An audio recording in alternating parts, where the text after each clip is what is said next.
За сайн байцгаана уу? Аригун подкастын маань шинэ дугаар эхлэхэд бэлэн болсон байна. Юнаб миний биеинд ирсэн байна. За ахаар юу байна да? Ойрт хоёлоо бас ингэж суусангүй. За юу вэ? Хамгийн сүүлд цогтоогийн дугаар дээр манай Юнача хөтлсөн шүү дээ, тий. Тэгээ тэр миний эхний бөгөөд сүүлийн дугаар байсан. Одоо ингэж ороод явнаа. Тийм. Тэгээд ерөнхийдөө ганцаараа нэг хэсэг хөтлөлөө. Тэгээд бас хоёулаа хөтлөөд явбал бас арай өөр уур амьсгалтай байх юм болоо гэж сүүлд бас бодлоо. Тэгээд ямар ч байсан тавтай морил одоо тэгээд цаашдын дугааруудаа бас оролцоо цаг зав гаргаад яваарэ. Манай Юнач бас амар гой өнцөг гаргадаг, гой асуулт асуудаг тий. Тийс хөндлөн зүсч орж ирнээс өөр вайптай юм шүү дээ. Тий. За, сонь сайхан юу вэ? Ажил сайн уу? Ажил сайн. Өөртөө ерөнхийдөө ажиллая гээд одоо бас дулаарч байгаа болохоор элсэг санаа бас гоё байна. Тийм гоё вэ. Болдгийм байна хүн чинь бас нэг хаврын ураа ороод өвөл жоохон эморсон. За. За тэгээд манай Аригун подкастын маань ивент тэгч мөнх даатгал компани байгаа. За мөн 88 Films компани маань байна. За тэгээд эрч хүчний ус Супер Глюкоз бид нар шиг ерөнхийдөө суумгай ажил хийдэг суумгайг нь суугаа ажил хийдэг хүмүүст бол аюу хэрэгтэй эрч хүч нөхдөг одоо нэг катаракт гэд байдаг шүү дээ Америк тэр шиг юм хүний шингэн нөхдөг ус байгаа. Тийм. За сүүлд би 88 Films-ээс нэг кино үзлээ. Нэрээ танилцуулахад манай Юна маань өөрөө бас даатгалын салбарт ажилладаг хүн байгаа. Тэгээд би бас даатгалын салбарт ажилладаг тий. Тэгсэн чинь даатгалын салбарын юм кино байд юм байна Монгол. Бүр алтан үеийн кино заяа. Нэрийг мартааш ачлаа за яаж. Санал гомдол гэж удаас итгэл гомдол байсан. Яа. За ямар кино вэ гэхээр Итгэл гомдол гэдэг кино. Бүр 1980 онд бүтсэн. Чи байтгаа бүр надаас өмнө намайг төрхөөс өмнө бүтсэн тийм кино байт юм байна. Тэгээд гинтийн ослын даатгал, эд хөрөнгийн даатгал, энэ ерөнхийдөө даатгал гэж ямар ач холбогдолтой байд юм бэ гэдгийг энэ кинонд гарах хоёр дүрээр харуулдаг. Даатгалгүй явснараа хүн ямар их эрсдлийг ингэж туулж явдгийг те. Одоо хүний амьдрал нөгөө эрсдэл хилж ирдэггүй хийсч ирдэг гэдэг шиг яг энийг харуулсан юм Итгэл гомдол гэдэг кино байдгийг бүр анх удаа би 88 Films application-ээр одоо мэдлээ. Сонирхолтой юм тий. Тэгээ яг өөрөө би ч одоо даатгалын салбарт 13 жил ажиллалаа. Чи хэдэн жил ажиллаж байгаа вэ? Одоо 4 жил болчихсон. 4 жил үү? Даатгалын салбарт ийм олон жил ажилласан мөртлөө даатгалтай холбоотой кинод ерөөсөө мэддэггүй юм биш үү? Ааха. Америк Холливуд бол зөндөө байдаг шүү дээ. Монголд бүр ийм даатгалтай холбоотой гэхээс илүү бүр алтан үеийн кино. Харин тийм 80 оных гэхээр бас сонирхолтой юм дээ. Тэгэхээр энэ киног чамайг үзээсэй гэдэг даалгавар өгч ин заяа. За тэгье. Тэгээд дараагийн эпизод дээр надад ярьж өгөөрэй. Тэгье. Би одоо чамайг ингээд менторлоод явна заяа. Чамайг киноч юм болгон заяа. За тэгье. За бас киноны талаар нэг сайн мэдгүй ээжид ингээ хөтлөгчөөр ороод ирсэн байгаад намайг уучлаарай. Би ингээд арын хаалгаа. За. Тэгээд битгэд бол одоо season 3-ын 3 дахь дугаар өнөөдөр явж байна. За тэгээд өнөөдрийнхөө дугаарт нэгэн бас эрхэм зочныг урьсан байгаа. За тэгээд нилээн би бүр анх подкаст хийхээс эхлээд л энэ хүнийг оруулах юмсан гэж боддог байсан. Тэгэхээр хоёлаа зочноо орох уу? Тэгье. За.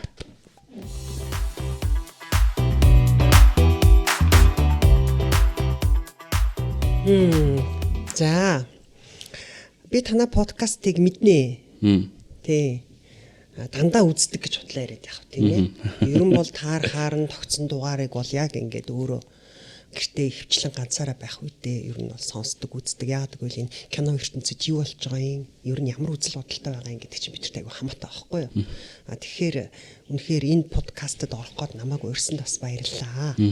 За. Мэдээж амиж киноны тухай ярих гэж байна, тийм ээ. Ярианы эхлэл. За энэ амиж киног ярихаас өмнө ер нь бол хувьслал продакшны 9 дэх уран бүтээл гэж байгаа боловчиг одоо сүүлийн одоо хувь заяа амиж киноны хувьд миний хувьд бол зөвхөн одоо зочин жүжигчин болсон.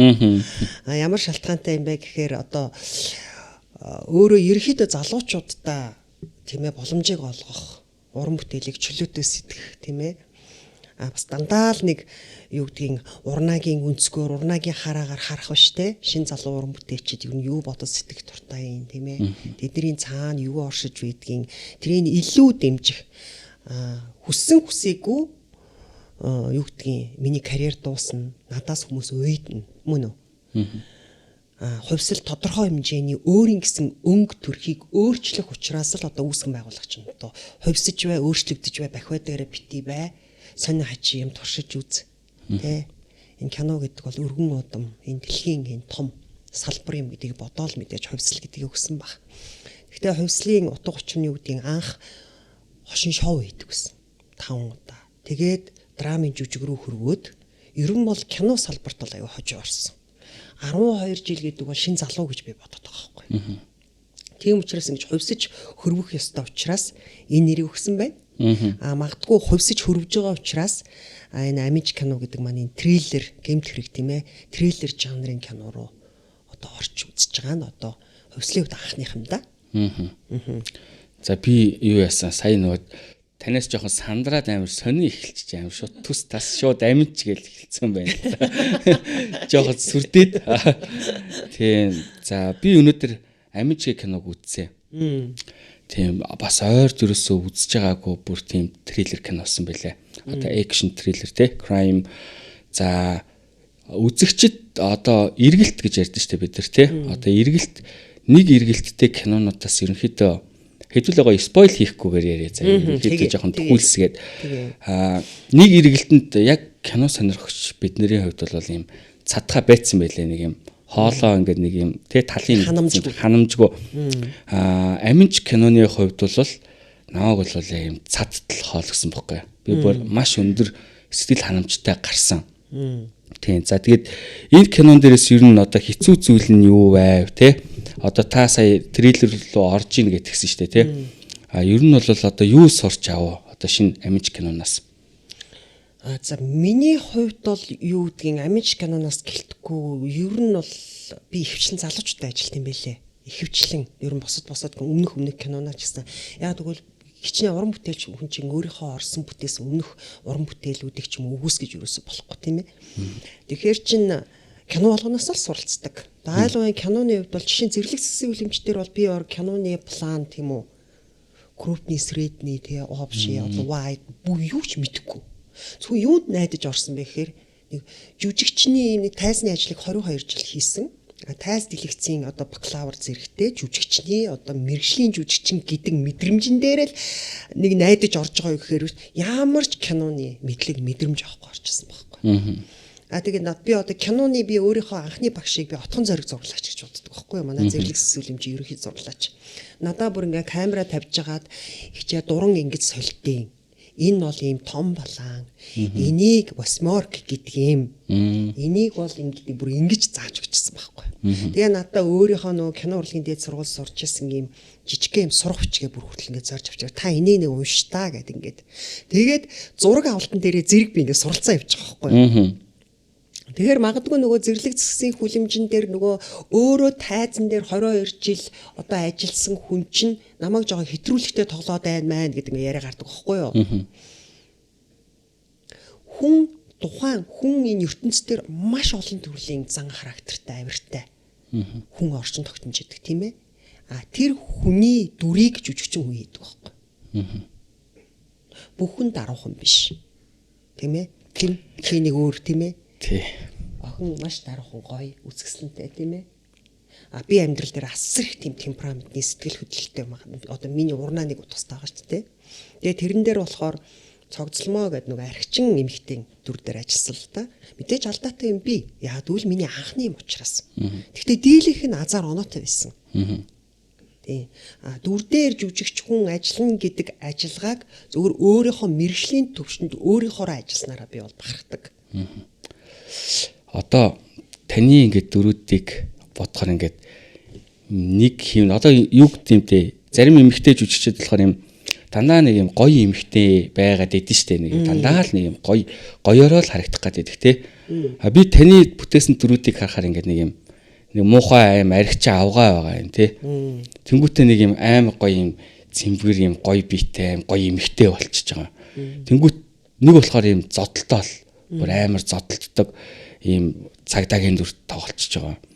Бүр эсвэл бүр шоронгийн тий хулиган ингээд янз бүрийн дүрд ингээд хуурж байгаа байхгүй юу. Та ер нь бол яг аль нэг дүр яг ийм дүрээр илүү харагдах юмсаа гэдэг юм бол байдг бах тий. Одоо яг ерөөсөө жүжигчин хүний зүхтаах юм тэр байхгүй юу. Одоо юу гэдгийг чи яста бүр нэг захтансан газар майцсан юм шиг асуучлаа л та.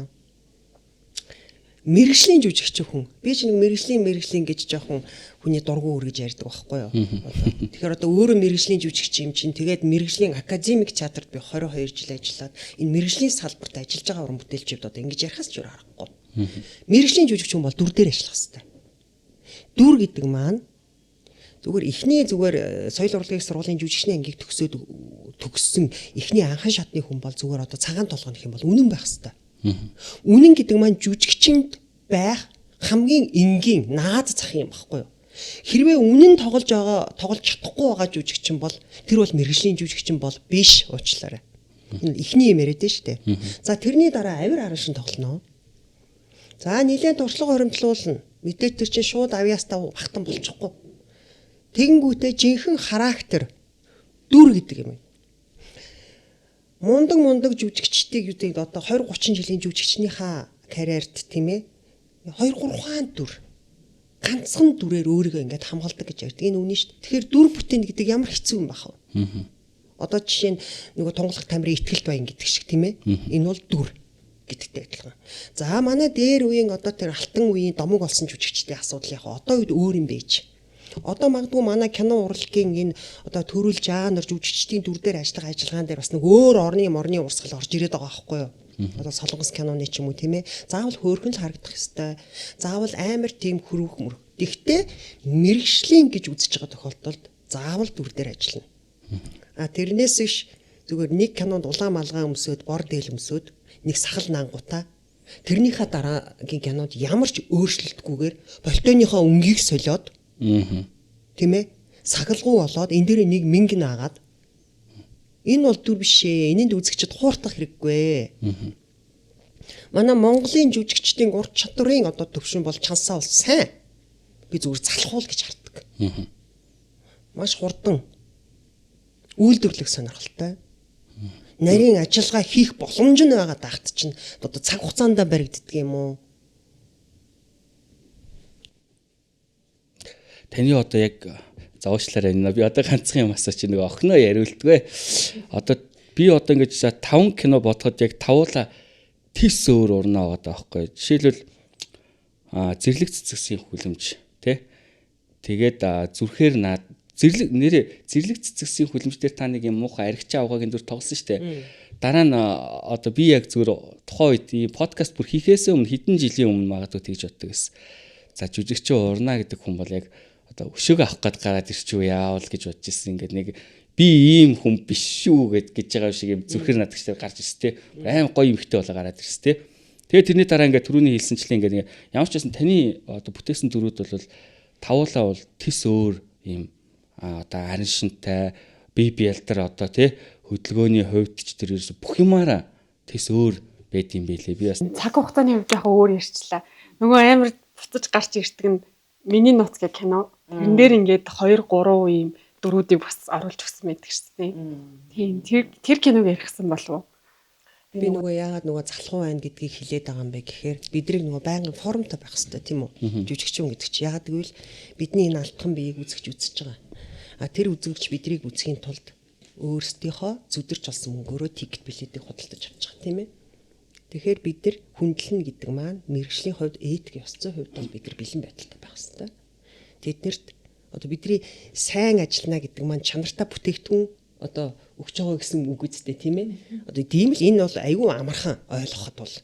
Тийм учраас энийг этикийн хувьд айгүй сайн ухамсарлаад одоо энэ жүжигчний мэргэжлэр ажиллаж байгаа хүн болгон өөрийн гэсэн өнгө аястай, өөрийн гэсэн амплуатай, өөрийн гэсэн одоо үндсэнтэй байх хэрэгтэй.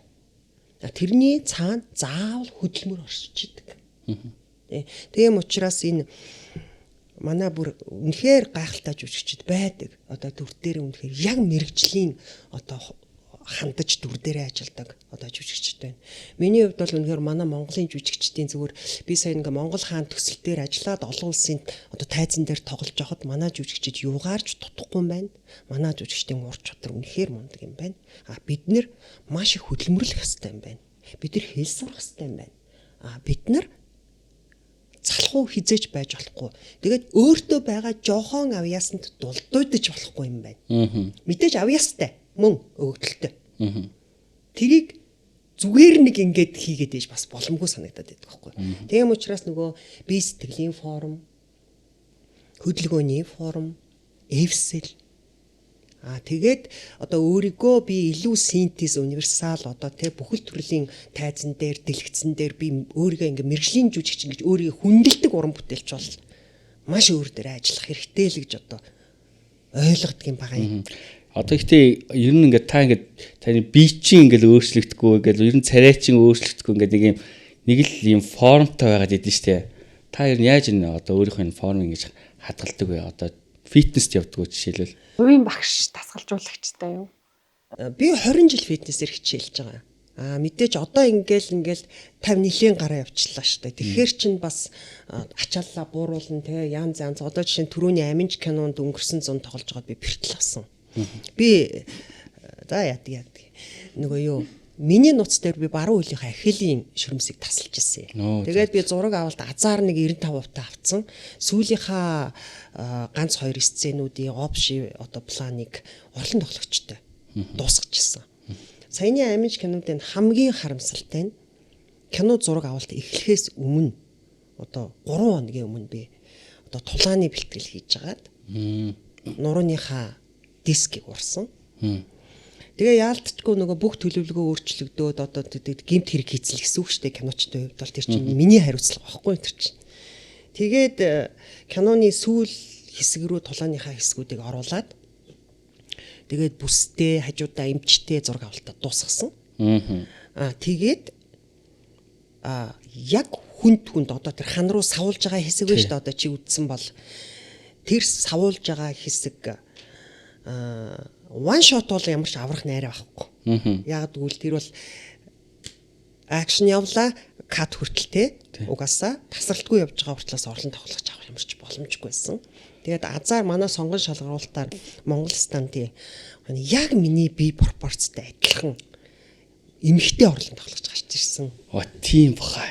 Би бүр тэгэхэд бүр өмнөөс ч бүр айс химгчээ эцсэн шүү дээ. Бүр хоёр юм жижигхэн коридор дотор хоёр тийшээ шидээл саваал тий. Тэгэл тэр чинь би хажуудаа эмчтэй байна гэдэг чинь төргөн тусламжийн машин маань миний орлон тоглож байгаа даахгүй. Үнэхээр гайхалтай орлон тоглож авах намайг орлсон. Яг ялгахааргүй гоё охин. Харин тийм.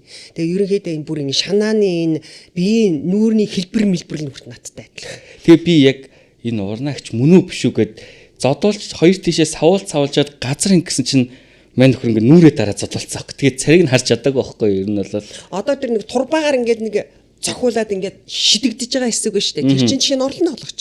Тий. Одоо тэр өндөр залууд ханлуу ингээд савуулж байгаа орлон тоглогч. За. Тий.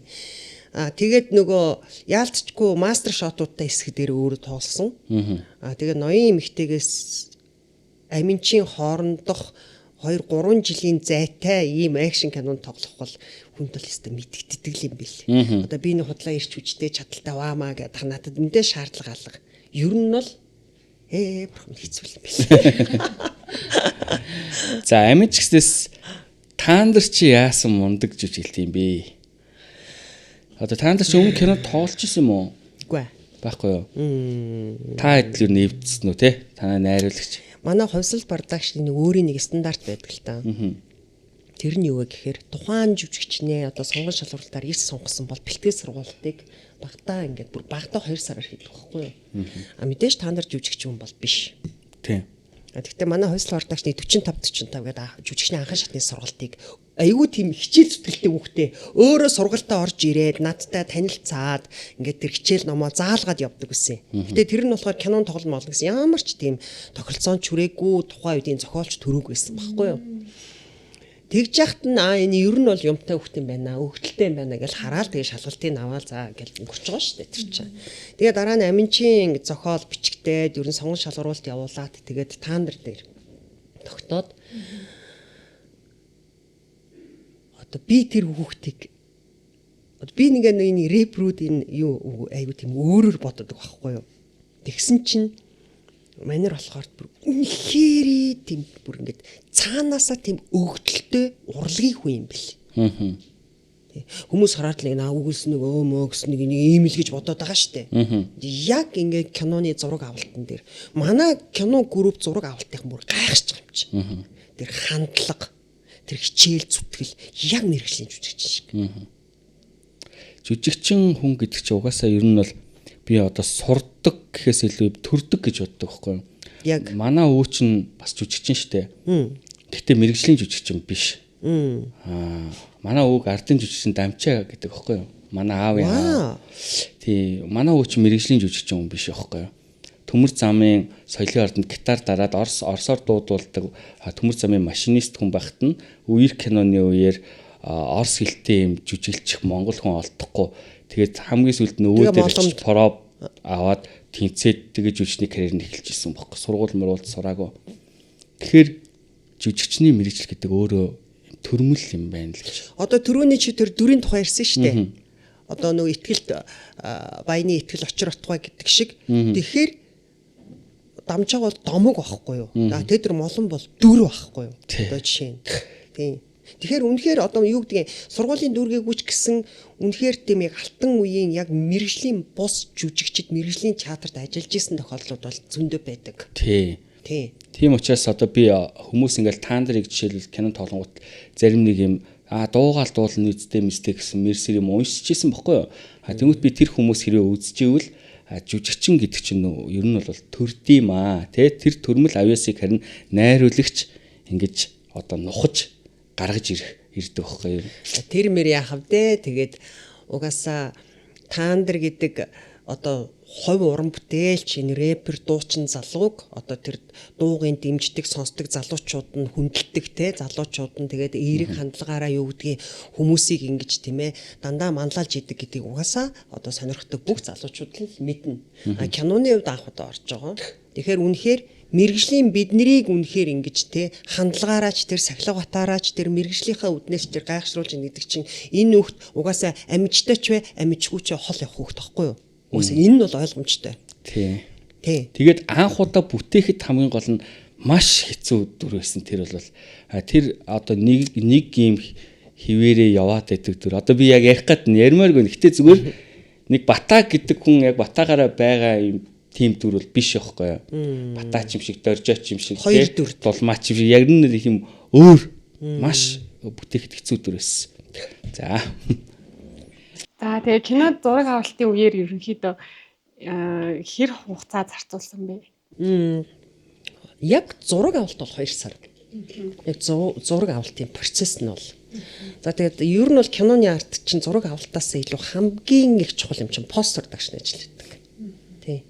Хөгжмийн зохиол, саунд инженер ажлууд тийм ээ. Тэгээд одоо энэ амжийн хувьд бол маш CGI компьютер график нэлээд орсон. Одоо тэр төмөртэй хэсгүүд тий. Тэгээд ер нь өнгө тавилт тийм ээ. Тэг план шилжилтүүд байсан. Тий. Одоо энэ чинь одоо эдит одоо үндсэн монтаж ингээл батлагдаал бол пост продакшн дээр ингээд 6-7 сарын хугацаанд одоо ингээд хуваагдаа залуучууд ажилладаг. Энэ бол маш чухал.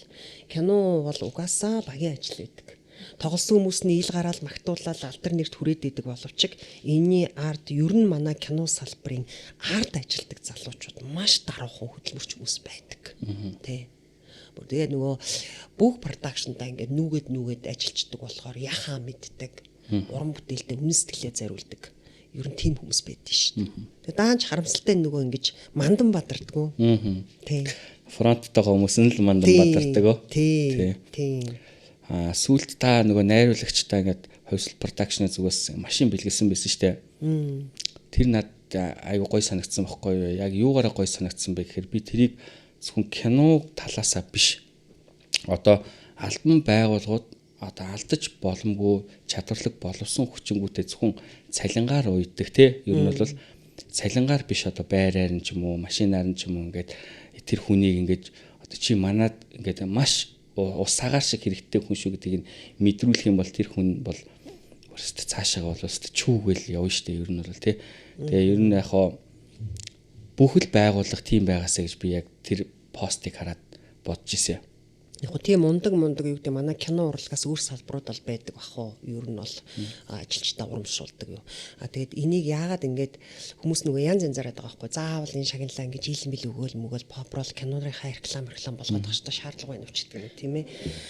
Манайд нэг юм шалтгаан байдаг байхгүй юу. Бид нар урлагийн байгууллага продакшн байхгүй юу. Бид нар зураг авал пост продакшн хийгээд манай хувьслын хувьд бол нэг 5 охин байдгийг. 5 өргөн надтай нийлээд 5 бор бүхэн байдаг байхгүй юу. За энэ 5 хүүхэн чинь тэгэл яг киноны эд ачааллын үед бол тусынхаа ажлыг хийгээд ингээд явцдаг. За бид нар хизээч одоо шинэ жил байгуулгын шинэ жил мэл гэж ингээд тавуулаа нэг ширээ тойр суугачаар айгүй тийм сонирн байгаад байдаг байхгүй юу. Тэгээд нэг одоо нэг 4-5 жилийн өмнөөс ийм юм тохирохгүй бид нар. За ингээ киноныхаа нээлтийг шинэ жил гэж ойлгоё. Киноныхаа нээлтээр шилдэг ажилчнаа шалгаруулдаг бай. Туслах залуучуудаа урамшуулдаг байя. Тэгээ киноны дараа мэдээ after party энэ төр болно шүү дээ угаасаа. Гой тэрэн дээр гой шинэ жилийнхаа гой юу хийж байгаа юм шиг гой номеруудаа явуулаад гой ингээд бүгдээрээ ингээд гой өнгөрөөё гэж ингээд яар тохироод ер нь сүүлийн тэнгэрээс буусан одоос хойш тэгдэг болж байгаа байхгүй юу? Тэр уламжлалаараа л хөрхий тэгэл нөгөө шилдгээгээ шалгаруулаа шагнал магналаа өгөөл тэр нөгөө киноны маркетингэнд ороолтын ингээд айгу олон сэтгүүлч цугласан байгаа штэ. Тэр журмаараа л явж байгаа юм. Тэгээд дээрээс нь тэр нь бас бусад хүмүүс бас нэг урайлга, гөлгөрт урайлал маягаар бас мэдээж чадал нь байх юм бол сайн л хэрэг болж өгвөл одоо манай продакшны хувьд бол манай продакшны нэг ганцхан кинонд тоглоод дахиж ажиллахгүй ч байж болно. Тэгтэл тэр яг тэр моментондоо үнэхээр сэтгэл зүрхээ одоо зориулсан залууран бүтээлчдэг бол урамшуулчих юмсан гэж боддог. Тийм. Тэгээд тэр нь дараагийнхаа юмдаа энэ бол нийт нөгөө кино урлагийн салбар байхгүй юу? Энэ кино урлагийн салбар гэдэг чинь чам дээр туслах хийжсэн хүүхэд над дээр ч хийж болно. Над дээр хийсэн хүүхэд аргун дээр ч хийж болно. Тэгэхээр чин тэр хүүхдийн цааш кино ингэж продакшнуудад ажиллаад урамшаад ингэж миний ингэж чин сэтгэлээсээ гарсан хөдөлмөрийг ховсол үнэлсэн юм чин бас нэг өөр продакшн ч гэсэн үнэлгэл болно гэдэг энэ бол аюул чухал байхгүй юу? Хүмүүс ер нь бол яг өөрийнхөө хүсснээр л юмыг хардаг байхгүй юу. Одоо жишээлбэл би бол одоо тэр машин гардуулж байгааг бол бусад байгууллага энэс үлгэрлээсэ гэж харсан. Ажилтнуудаа ингэж урамшуулт юм биш үү гэх тээ. Зарим хүмүүс бол угаасаа хар мас гэж юу байдаг лээ тээ. Поперлоо юу ч хийжтэй юу ч тиймэрхүү юм бол ер нь бол угаасаа тоох хэрэггүй. Нэг тоод хар мас тэгэл угаасаа л амир. Тэгээ ер нь бол нөгөө киноны ер нь бол нээлт болгон дээр ямар нэгэн тийм шагналын асуудал байдаг. Одоо юу гэдгийг. Одоо нэг соёлын тэргүүний ажилтнаа аавн нээлт авна уу, байраа авна уу, машин авна уу, тийм ээ. Тэр чин тухайн продакшны л дотоод дүрм юм да. Тий. Саяны өмнө ярьжсэн яриан дээрээс нэг асуулт орж ирж байна. Та нарыг кинон дээрээ ингээд тоглоулгаар шийдээд оруулсан байгаа тий. Өмнөх кинонууд дээр жишээлбэл та ямар нэгэн жүжигчэнд санал тавиад татгалцсан хариу авч исэн тохиолдлууд юу байсан уу? Бүр сургуулт хийж ягаад бүр ингээд дундаас нь би тийм юм бол зөндөө үтсэн. Тэгэл бүр дүжирчин. Тэгэл нөгөө за маргааш нөгөөдөр натур гарлаа зураг авалт эхэллээ гэхэд ингээд нөгөө жүжигч нэг гол дүрээ хайгаал бүр ингээд. Одоо жишээ нь манай Атхан дүлцсэн эрдэнэ гэдэг кино мэдв үү? Одоо манай Ганчимгийн тоглосон. Тэр Атхан дүлцсэн эрдэнэ киноны одоо тэр шинэгийн дүр байна. Шинэгийн дүр дээр өөр хүн байсан. Бүр ингээд сургуульд хийгээд бэлэн болцсон. Бүр тоглох нь гарцаагүй болоод дүрийн задаргаа ороод ингээд дүрийн шугам могом татаад ингээд явцсан. Тэг чи болчтий. Яана гэж уучлаарай хэвээр би ястыг ингээд. Яаха мэтгэлж байгаа юм чи. Тэгсэн чи тэр үед энэ эрдэнэлэг найруулагчийн одоо Монгол хаан аав гэдэг кино гарахгүй юу? Аав гэдэг кино тухайн үед театруудаар гарч ирсэн. Тэгээ одоо бүр нөгөө гашилсан хүмүүс ч нөгөө дүрээ олохгүй болохоор яах вэ гэхээр чинь яах вэ? За нэг хоол ичгүй за кино үзье гэл. Тэгээд нөгөө кино театрт ороод нөгөө аавын пледийг худалдаж аваад тэгэл үтсэн чинь хүй ямар хөөрхөн хүү вэ? Ямар хөөрхөн тоглолт би энэ химбэ гэл ингэж байгаа байхгүй юу? Тэгээ чи энэ шинэ минь гэдэг нэг юм залуу жүжигч ингээл дуудаа дээр гэл ингээл. Тэгээд тэр Атхан дүлцсэн эрдэнэ тэр ганч битэ партнер болсон шинэ тэр аав кинонд би тоглоход нь хараад бацарсан байхгүй юу. За манай энэ аминч киноны Бадарч байна. Бадарчийг бүр нэг сайн ховлоотох юм. Нулимс гэж идэг. Тий.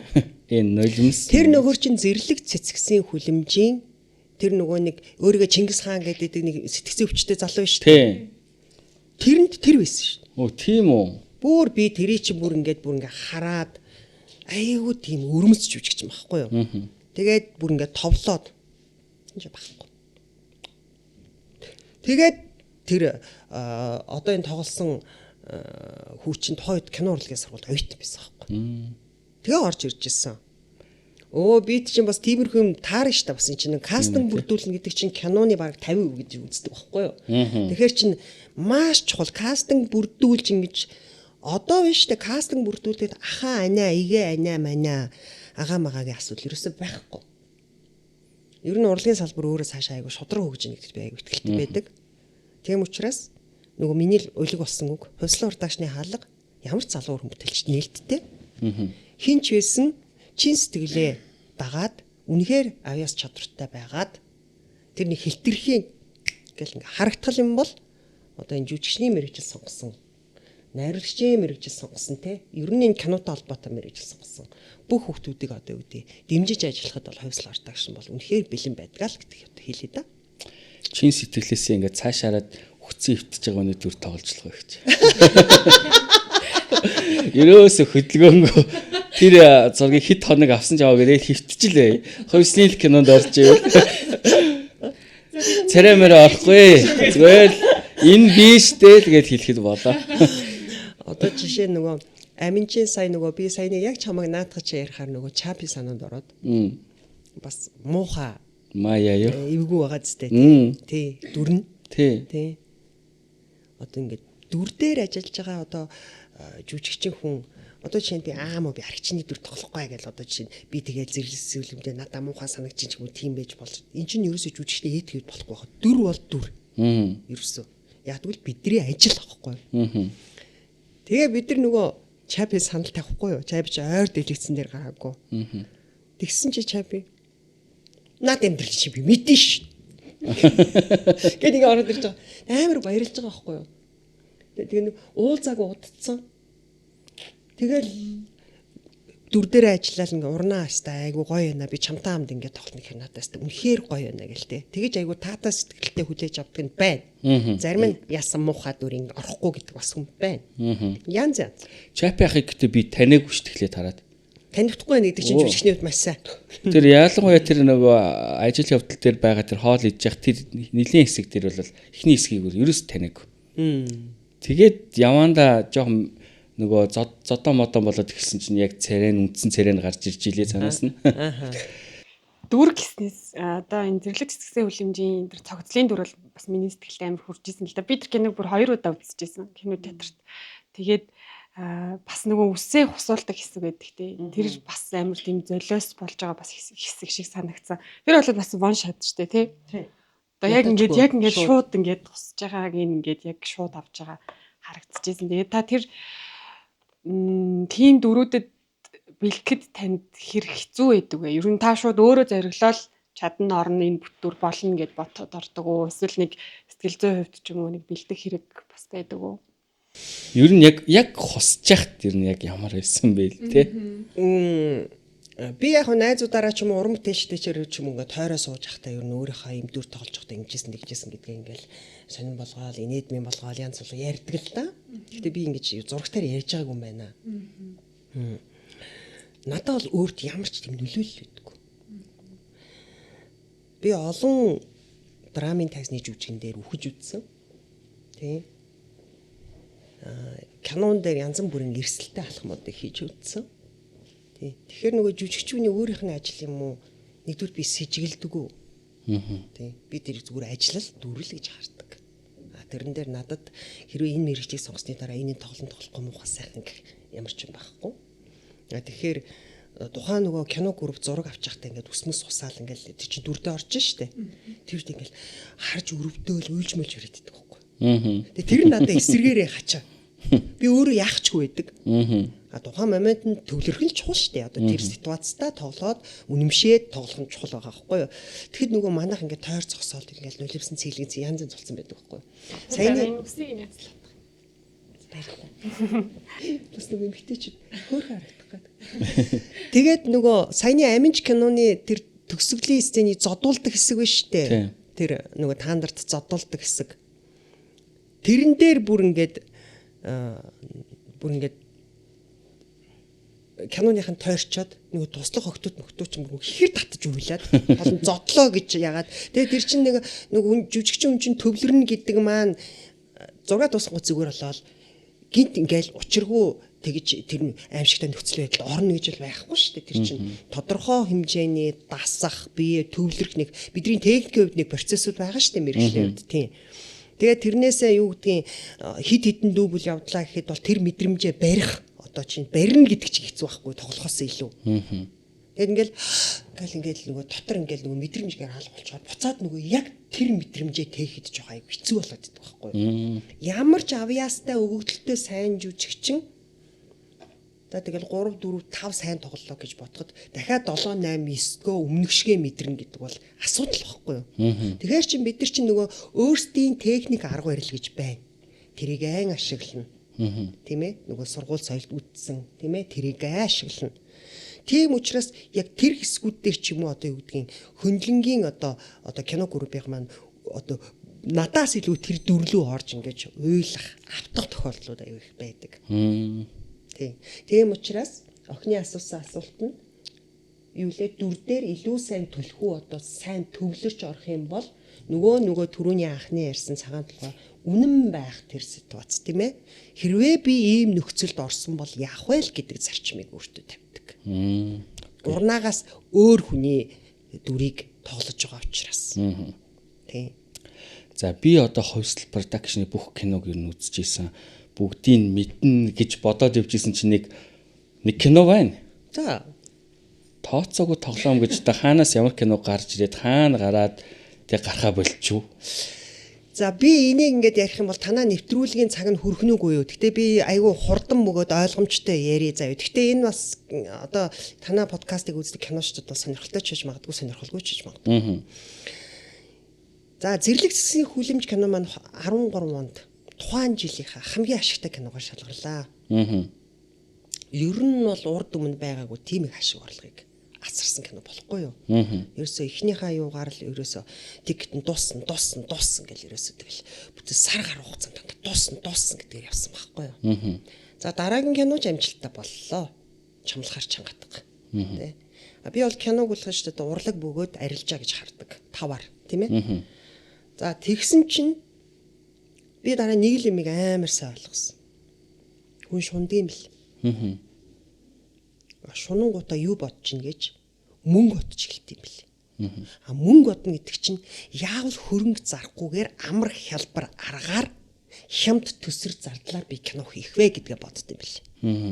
Яг одоо дараа нь ийм үгийг би дараа нь мэдэж авсан байхгүй юу? Урлаг хийж байгаа хүн яг мөнгө бодсон яг тэр моментоос урлаг биш болдог. Юу гэж бодож чинь. Тийм хаз мөнгө бодоол за би энэгээр нэг ашиг үнэгшгэ ашиг олно да гэж бодон гутал зүгээр дампуурхын тохиохгүй юм бол. Тэгээд за нэг одоо залуучуудаар ингээл гоё ингээл кино хийгээл нөгөө кино театрт гаргалаа гээл бүхэл юм хөрөнгөө зараал ингээл хийж байгаа юм.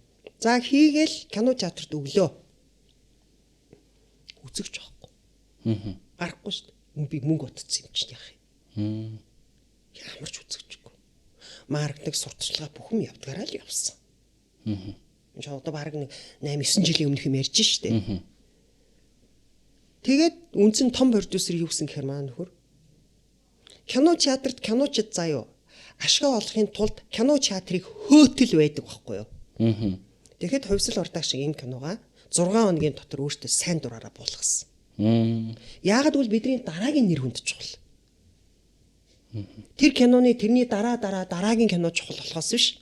Бид нар нэг өнөө маргаашгийн нэг 5 цаас чухал биш шүү дээ. Хувьсэл продакшн цаашдаа энэ кино салбарт ажиллах нь үнэн үү? Үнэн шүү дээ. Энэ маш том сургамж болчихсон. Тэгээд тэрний дараа 6 хоногийн дотор шөнөөр бүх туслахууд яваад бүх слайд, бүх постэр, бүх юм аваад киногоо өөртөө сайн дураараа буулгаад тэр киног ингээд гарахгүйгээр тарчсан байхгүй. Тэгээ нэлээд олон жилийн дараа IPTV-нүдэд өгсөн. Тэгээ хаширсан хүмүүс яах вэ? Мэдээж дараа жил нь ёстой шарн алтны эцтэй бүр ингээд бүр байд сууж чадна эцтэй. Яагаад гэвэл ямар ч ашиггүй цэвэр хасах гарч байгаа байхгүй юу? Нөгөө хиншүү ханхардал шатны идэг шиг болж байгаа байхгүй юу? Тэгээд тэр тооцоогүй тоглоомын дараа одоо жинхэнэ манай нөгөө Америкийн фильмтэй хамтарсан одоо олон улсад пост продакшн хийсэн манай анхны кино бол Хатганд үлдсэн эрдэнэ гэдэг киноны зохиолтоор ажилласан байхгүй. Би өөрөө тэр зохиолоо бичиж найрлагчаар нь ажиллаад манай жүжигчин Ганчин голтөртөнд тоглож ирсэн түрүүний ярьдаг шинэ хоёр. Тийм. Тэгээ зохиолын хувьд ч ахуй дээр болж байгаа үйл явдал бас байсан болохоор тухайн жилдээ бол маш ашигтай ажилласан. Хүмүүс маш их амсаатай байсан. Тий. Тэгэхээр хүн алдаан дээр суралцсан гэдэг бол аюу чухал юм билэ. Тэгэхээр хүн дандаа ашигтай орлоготой кино хийнэ гэж уушлаарай байхгүй. Энэ Монгол битгий хэл, манай жалга битгий хэл, дэлхийн жалга өөрөө тийм ээ. Тийм учраас би залуучуудад хэлдэг. Санаа шараад ахын байхгүй. Дандаа алсын хараатай ажиллах хэрэгтэй. Алсын хараатай ажиллахын тулд та нар наан нь хөдөлмөрлөж явах хэрэгтэй. Өөрсдөө эхлээ хөгжүүлж. Бусад юм тэгээ болдгороо болд. Кино яагаад гэвэл угаасаа маш их мөнгө шаарддаг урлаг өөрөө. Тийм мөнгөтэй байж бүтдэг урлаг байхгүй юу? Тийм учраас одоо чиний ярьсан тэр чиний мэдгүй байх чинь аргагүй шүү дээ. Тэр кино маань тэгж нөгөө хиншүү ханхалтал шатаж бидэрт асар том сургамжийг өгсөн байдаг. Кино байсан бэ? 14 оны кино. 14 15 оны. Өөртөө бүр сонсоочгүй нэг кино гараад ирэх. Би нөгөө нэг кино сангаас ирээ харсан бохгүй гэдгсэн чинь за энэ удаа алдсан баха энэ ийм кино ховсолт байхгүй гэдээ би өөртөө бүр мангар итгэлтэй байсан аах. Нэг тийм болсон. За Аминжгийн кинон дээр за уучлаарай Аминжгийн кино биш юм аа. Ер нь та ингээд найруулжсэн кинон дээр ч юм уу өөрийнхөө оролцожсэн кинонууд дээр за тэр стен дээр жоохон тэгсэн байсан бол зүгээр ээжтэй гэж бодож исэн кино байгаа юу? Одоо жишээ. Тийм. Бай, дандаа байна. Ер нь киноны чи хамгийн эмзэг одоо юу гэдгийг жүжигчүүний тийм юу чин тэр бит байхгүй. Амьдараа нөгөө тайзан дээр амьд тоглож байгаа бол ингээд өөрийгөө сэтгэл тундуур байсан юм а дараагийн тоглолт дээрээ засаад баяжуулаад хөгжүүлээ явчихсан шүү дээ сургуульд байнгын формд аваад ирсэн. Кино чи нэгэн тавсан дүрс бол тэгэл өнгөрөө шүү дээ. Бандан тас шүү дугаасаа тэгэл эдит монтаж аваад батлагдаад тэр тусмаа бүр ингээд театруудад ингээд цацагдчих юм бол тэгэл дуус шүү. Мэдээж надад бол кино болгон дээр тийм юм байдаг. Одоо ингээл үзэж байгаа л яа би энэ хэсэг дээр ерөөсөө яг төвлөрөөгүй. Энд дээрстэй. Одоо чинь би хувь заяа киноны төгсгөлийн хэсэг. Охин нөгөө машин дайруулах чинь өмнөр нь орж ингэж авдаг хэсэг байхгүй. Би тэрийг ингээд өөрөө харчаад ингээд манайхан болохоор зүгээр байна гэдэг байхгүй. Тэгээ би өөрөө ингээд харчаад надаа амар өөр тийм дутуу санагдаад байгаа байхгүй. Яг тэгвэл би тэр үед төвлөрөөгүй байгаа байхгүй. Ерөөсөө жүжигчин хүний хамгийн их нэм чинь төвлөрөх байхгүй. Бүх юм төвлөрч иж зөв байдаг болдог эхэлдэг байхгүй юу? Зөв эхлүүл зөв дуустдаг. Угаасаа үндсэн юм товчхон зарчим тийм байдаг байхгүй. Тэгэхээр яг энэ мэтчлэн тийм одоо хэсгүүд байна. Одоо дутуу. Дуртай хэсэг бас байна. Одоо би ингээл харчаад би энэ хэсгээр айгуу дэжгүй тоглосон шүү. Тийм хэсгүүд бол байна. Одоо жишээ зэрлэг зэсгийн хүлэмжийн нөгөө хин мягмар наран ахтай хэсэг байна штэ. Нөгөө бараа шиг мяг ах өгн өгөхгүй гэж яагаад ажиллаа хийх гээд байдаг нэг хашааны наан цааныг харьцдаг хэсэг байна штэ. Тэр бол яг битэр зохиолын үг биш. Ерөнхийдөө техникцийн юмн дээр хоёулаа шууд импровизац явсан байхгүй юу? Яг би нөгөө архичныхаа өнцгөөс мягмар нараа ах болохоор яг тийм нэг хүний муухай тийм цул дороог ашиглаж тийм ээ хөдөлмөрийн мүлжлэг хийх гэж байгаа нэг юм нэг ирвэ шүү дээ тийм ээ. Тэгэд ямар мундаг жүжигчин билээ дээ тий. Тэгэл мундаг жүжигчин юм чинь тэгэл ямар ч асуудалгүй жүжигчэндээ хүртэл нөлөөлдөг. Ер нь хоорондоо тоглож байгаа юм партнерууд хоорондоо нөлөөлнө. Хоорондоо ингэж авцалдаатай байна, мэдрэмж нэгдэнэ гэдэг бол маш сайхан юм байдаг. Хамт тоглоход хэцүүч уран бүтээлч байна шүү дээ. Янз. Тэгэхээр одоо чинь зэрлэг зэсүүлэмжийн тэр гашааны наан цаан дээр мягмар нараа ахтай, артын мягмар нараа ахтай тоглож байгаа тэр хэсэг дээр би бол гоё нюанстай тоглосон биш үү гэл тэгж бодно. Тэгээд саяны хувь цагийн сүлэгсэлтэй энэ төр би нэрээ өшөө бодохгүй яавдаа гэсэн бас хэсэг байна. Ер нь тэгэл баг кино болгон дээр л алдаад оноотой байд юм дөө. Одоо орнагчиг одоо ховслаас өөр продакшнаас өөрөөл та тоглох уу? Тоглох уу? Яг зарим тоглох уу гэж боддог байх. Тоглоно. Гэхдээ хамгийн түрүүнд ямар дөрөв зохиол уушна. Ер нь жүжигчдийн ер нь би гэлтгүй бүхэл жүжигчдийн шаардлага бол зохиол уушна. Зохиолоо эхлэж уншдаг, санал тавихад. Манай продакшн бас продюсинг хийж ийн, кастинг бүрдүүлж ийн тэр чинь мэдэн шүү дээ, тийм ээ. Тэгээд кастингийг бас харна. Тий. Тэрнээс биш аливаа амны би нэг тоог үзэх гээд байгаа биш те. Гэд бас орж болохгүй. Надад санал тавьдаг. Өмнө нь олон санал иржсэн. Санал тавиад тоглоогүй надад харамсдаг дүүрч би. Тоглоогүйдээ харамсдаг. Би орчдөг байжтэй гэж боддог. Одоо тэр нь болохоор юу юм бэ гэхээр Сингэн найруулагчийн худалдагч охин гэдэг кино. Тий. Их туулагчийн дүр биш тий. Тэр дүр дээр санал тавьжсэн. Тэгээ яалтчгүй ноён эмэгтэй давтсан байлаа. Цаг хугацааны хувьд хоёулаа зэрэг кино театрт бас нээх гээд. Бас хамгийн том шалтгаан ковид үе байсан. Тийм. Тэр үед нь би тэгэл ковид тусчаал имлэгтэл байлаа л да бас. Янз бүрийн янз бүрийн тухайн үед чинь ковид гэхээр нь ярьж олдгоо шалтгаан чим шиг юм байлаа шүү дээ. Тэгэл янз янзын нөхцөл нь бүрдээд тэр худалдагч эмэгтэй дүрээс татгалцсан. Одоо бол бодоход бол мэдээж тэр кино тоглолцдог байжээ гэж одоо миний хувьд бол боддог.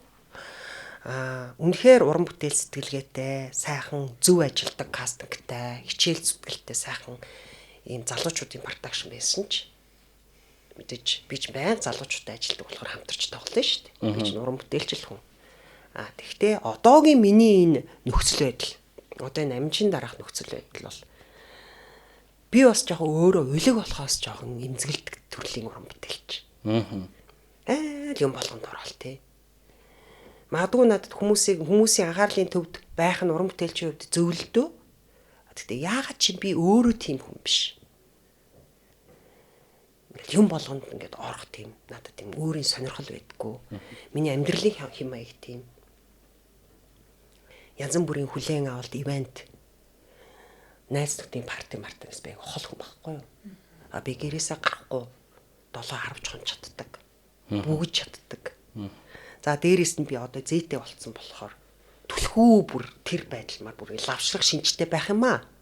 Тэгэнгүүтээ заримдаа ч би анукад хүүхдийн нөгөө өөжгөө тэрч явж чадаа. За энэ чигээрээ би эмээ олчих үедээ гэл ингэдэг байхгүй юу? Би одоо энэ чигээрээ ингээ уран бүтээлээсээ холдоод бүр ингээ эмээ олчих үедээ гэл тэгдэг байхгүй юу? Тэгтээ бол уран бүтээлээс хол байна гэж бол хизээж биднэр шиг хүмүүс чадахгүй. Ямар үед балансалж завсарлага аваад ямар үед гоё орж гарах уу гэдэг нь нөгөө мэдрэмж тактикэл асуудал та.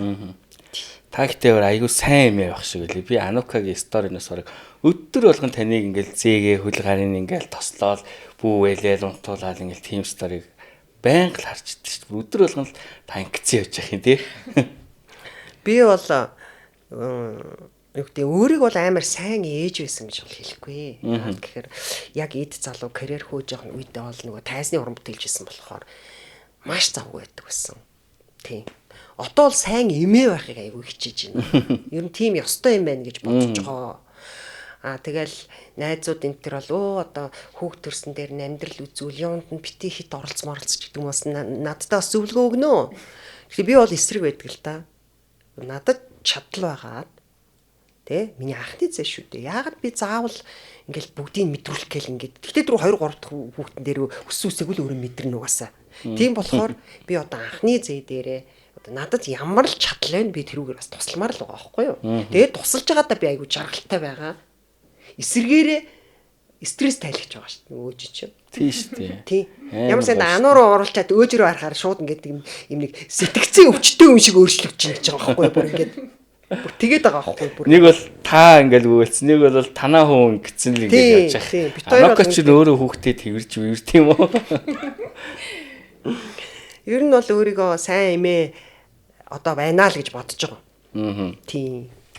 За одоо би танаас нэг юм асууя гэж бодож байна л та. Манай одоо уран бүтээлчид, жүжигчид өөрсдөө ер нь бол нэг юм инспайр авдаг нэг юм нэг хүнтэй байдаг байхгүй юу. Жишээлбэл жүжигчин урна гэдэг хүний хувьд бол одоо ямар жүжигчин одоо та ингэж шүтэн биширч одоо үлгэр дуурайл авч одоо энэ тий бараг хүүхэдтэй хасаа гэх юм уу эсвэл жүжигчин болсноосоо хойш гэх юм уу таны одоо хамгийн дуртай жүжигчин Монголын Монголын уу? Тий. Гадаад үж болно шүү дээ. Гадаад Монголын нэг би юу гэдэг илүү драма чиглэлээр Meryl Streep жүжигч нэг айгуу биширдэг гэх юм уу да тоглолтыг хараад те ямар мундаг жүжигч юм бэ гэж хардаг. Акшн тулаанд киноны төрлөөс Мишель Йог би үнэхээр эвсэлтэй гайхалтай те тэр насн дээр тоглодог жүжигчнээс би тэгж хардаг. Би Монголынхоо одоо жүжигчдээс би яг нөгөө мэрэгжлийн жүжигч юм аа гэж хүлээн зөвшөөрдөг жүжигчин гэж байдаг шүү дээ тийм ээ. Тэр бол би X үзээ одон чимэг. Улсын драмын эрдмийн театрын жүжигчин, ардын жүжигчин оюун дээр. Би энэ хоёр жүжигчнийг бол үнэхээр мэрэгжлийн төвшний жүжигчд юм аа. Энэ бол ерөөсөн Монголын те одоо эмэгтэйчүүд суралцах ёстой жүжигчд юм аа гэж би бол хардаг. За тэгвэл та одоо хийж буй кинонуудаа за магадгүй хувьсэл продакшны дараагийн уран бүтээлч гэдэг юм уу? Ер нь Монголоос ямар жүжигчнийг тоглуулах юмсан гэж боддог. Ер нь бол ингээд юу юм бэлээ? Тухайн продакшны кастинг бүрдүүлэх гэдэг жоохон хэцүү байдаг юм бэлээ. Яг ингээд амар олон жүжигчд байна. Байгаад идэг эрэгтэй эмэгтэй насны байгаад идэг. Яг ингээд зохиол бэлэн бол ингээд товлоол ингээр ингээл бодоод төөрөөд хоорондоо маргаад ингээд гэлдэг байхгүй яг нэг нөгөө хэлгээд. Би одоо чамд таалагддаг байхад би таалагдахгүй ч болно.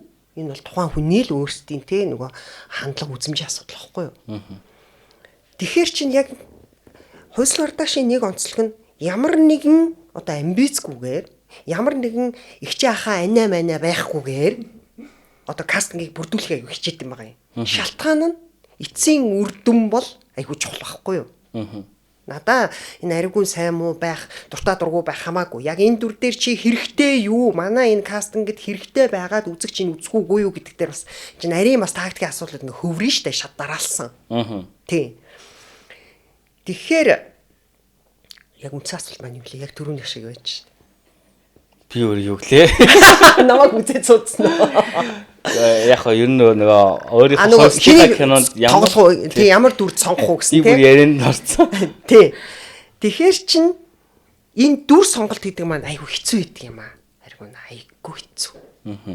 Тэгэл нөгөө түрүүнийх шиг ингээл яг болцсон гэж бодож идэл болно. Тэгэл дараагийнх нь хайнтай ингээл. Тэгээ яг энийг олон жүжигчин байгаад байгаа юм шиг мөртлөө яг ингээ харгаа насных цөөхөн байгаад байдаг. Одоо чинь би бас нэг кастинг бүрдүүлэх гээл ингээл бас ингээл бодоол гашлал явчихлаа яг үнэндээ. Эцсийн байдлаар. Ер нь тэр ингээл пак гээл товлоол бааргүй болгоол хаахаана ингээл зөвшөөрөлцөөл ингэх юм бол тэрний шиг бас амар юм байхгүй. Тэгэл тэрний дараагийн ажил хөрөг учраас. Тэгэхээр залуу дөрүүдийн хувьд бол айгүй амар байдаг. Сонгон шалгаруулалт. За сонгон шалгаруулалт чи өстой хөөргөн шүү дээ. За тэгээ энүүгээр би бүрийн залуу жүжигчтэй бүр магтмаар санагддаг. Одоо энэ залуу жүжигчид заяа. Энэ янз бүрийн юм нэг чиний миний танаа мана гэсэн бол байхгүй. Яг цэвэр ингээл тэгээ сонгон шалгаруулалтанд ирэхээсээ ингээ санаа манаа зовхгүй. Ер нь кино салбар, дэлхийн кино салбар өөрөө ерөөсөө тэр чигээр сонгон шалгаруулалт байхгүй. Тэгжиж шин дүр төрхөө олж аавна. Тэгжиж залуучуудыг тий ягаад найруулагч нар манай дээр үеийн найруулагч нараа гудамжаар гол дүрээ хайгаа явж ийн гэж явдаг байсан. Ягаад Оскарын шагнал авсан киноны гол дүрд ингээд Макдоналдс ингээд зогсож исэн хүүхнийг аваад тоглуулад Оскар авсан бас гэж ярьдаг шүү дээ. Энд чи ирэл хайгуул шүү. Нөгөө чиний хэлдгээ түрүүний өгдөлтөө авьяастай жүжигчин хүнийг сайн найруулагч бол ингээд хөдөлгөөл бэлдээл нухаал гаргаж ирдэг л аахгүй юу. Яг тэрнтэй адилхан яг залуучууд ингээд сонгон шалгаруулалтанд орж ирэхээр одоо саяны манай аминчийн сонгон шалгаруулалт ингээд 300-аас 400 залуу орчих жоохоо. Тийм үү. Би тэгээд ингээд үзээ сууж байхдаа бүр ингээд хөөрх санагддаг юм чинь. Тэгэл ингээд нэг нэгээр орж ирээ сүйдээ олшроод ирэхээр 10-10-аар нь ороод тэгээд дүрдээ таархан ингээд шууд ингээд сонгон шалгаруулаад эцсийн шатныхаа нүлтэйгээл ингээд ажилласаар байгаа л ингэж байгаа байхгүй юу. Тэгэхээр би одоо сүүлийн үеийн залуу уран бүтээлчтэй бол асар их одоо юу гэдгийг бидрээс өөр гэж харж байгаа. Маш их өөр. тэд нар хэлсэндээ байдаг. Тэгээ хариуцсан ажиллаа яг л өөрийнхөө ертөнцөөр өөрийнхөө үзэл бодлоор яг хийдэг. Тийм ч учраас манай аминч каноны одоо юу гэдгийг миний 10 одоо 4 9 залуучууд одоо надтай хамт ажилласан тийм ээ. Тэр чинь тэгэл 14-өөс 30 насны 9 залуутай би ингээд голтурт болж байгаа байхгүй юу. Үнэхээр амар юм билээ. Одоо хувьсэл production гэж юу яд штэ. Одоо трейлер эхлэх юм. Би хувьсэл production-ы одоо ямар нэг шинэ кино нээх үеэр одоо тухайн яг тэр момент тэр юу боддог вэ гэхээр яг үзэгчдийн кино боловсролын түвшин ямар байгааг хувьсэл production-ы шинээр гарч байгаа кинонууд надад хэлтгээд идэм шиг санагддаг.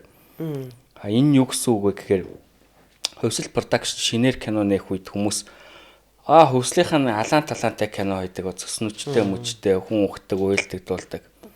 Энэ юу вэ гэхээр үзэгчд өөрсдөө юу үзэж байгаагаа ерөөсөй ойлгохгүй мэдэхгүй байгаа байхгүй.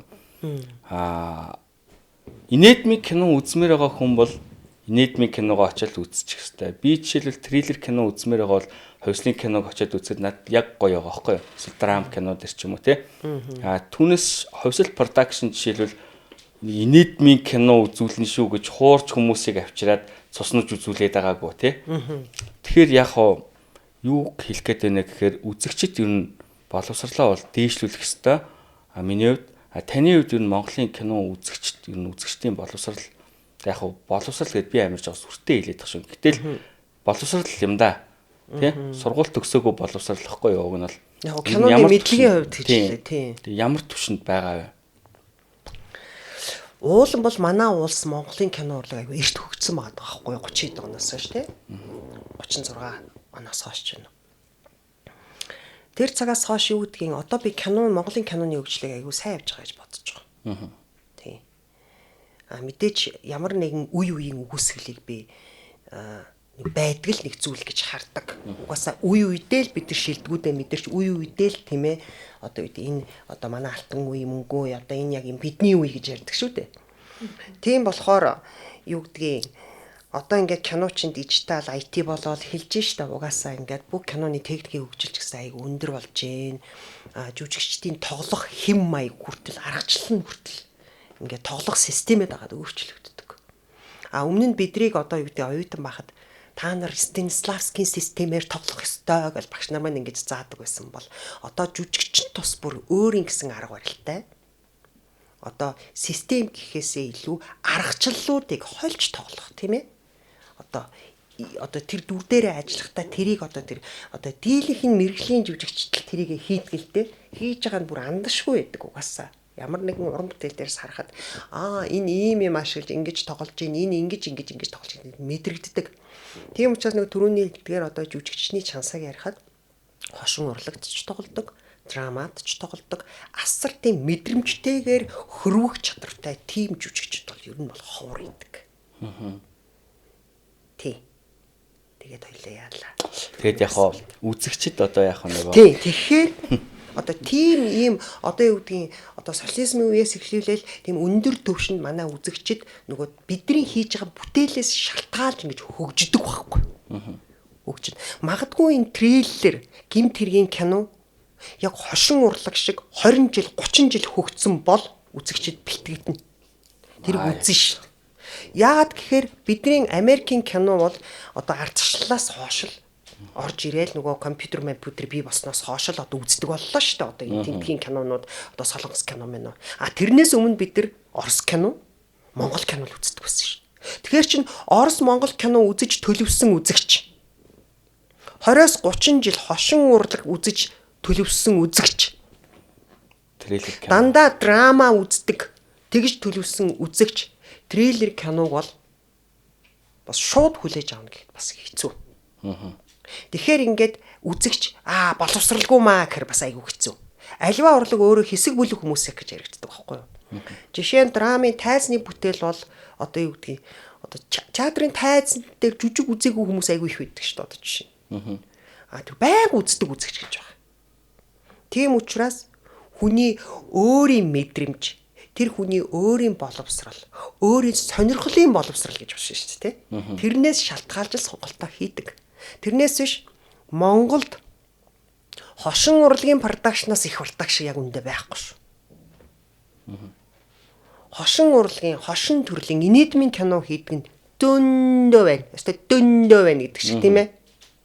Тий. Тэрнээ сонголтоо хийж үзнэ. Сонголтоо хийж чадахгүй байгаадаа ингээд бухимдаад идэв юм болов уу? Яг одоо жишээ нь тухайн бүтээлийнхаа ард юу өгүүлэх гээд байна, ямар мессеж хэлээд байна, юу дэвшүүлэх гээд байгаа юм, найруулагч нь юунд эмзэглэж байгаа юм. Энийг үзснээрээ одоо юуг ингэж болгоомжилж сэтгэж бодох ёстой гэдгийг бодохгүй кино руугаа явж орч чаддаг. Одоо ингээл манай таан дээр гэл тэгээд байгаа шүү дээ. Ямар муухай төрд тоглосон. Ямар муу хүн бэ? Таан дээр муу хүн биш шүү дээ. Дүр нь муу хүн байхгүй юу? Одоо жишээ энэ зэрэг энэ дээр ингээд төөргөдөд идэг байхгүй юу? Тэгэхээр үзэгчдийг заримдаа харахаар нэг гинхэн чим шиг, сонирхон чим шиг тийм ээ? Тийм. Тэгэхээр чин альва уран бүтээлд хандах хандлага мэдрэмж гэдэг маань одоо жишээ нь бид нар биш дээ. Дандаа магтуулаа сайн комент авахгүй шүү дээ аргуна.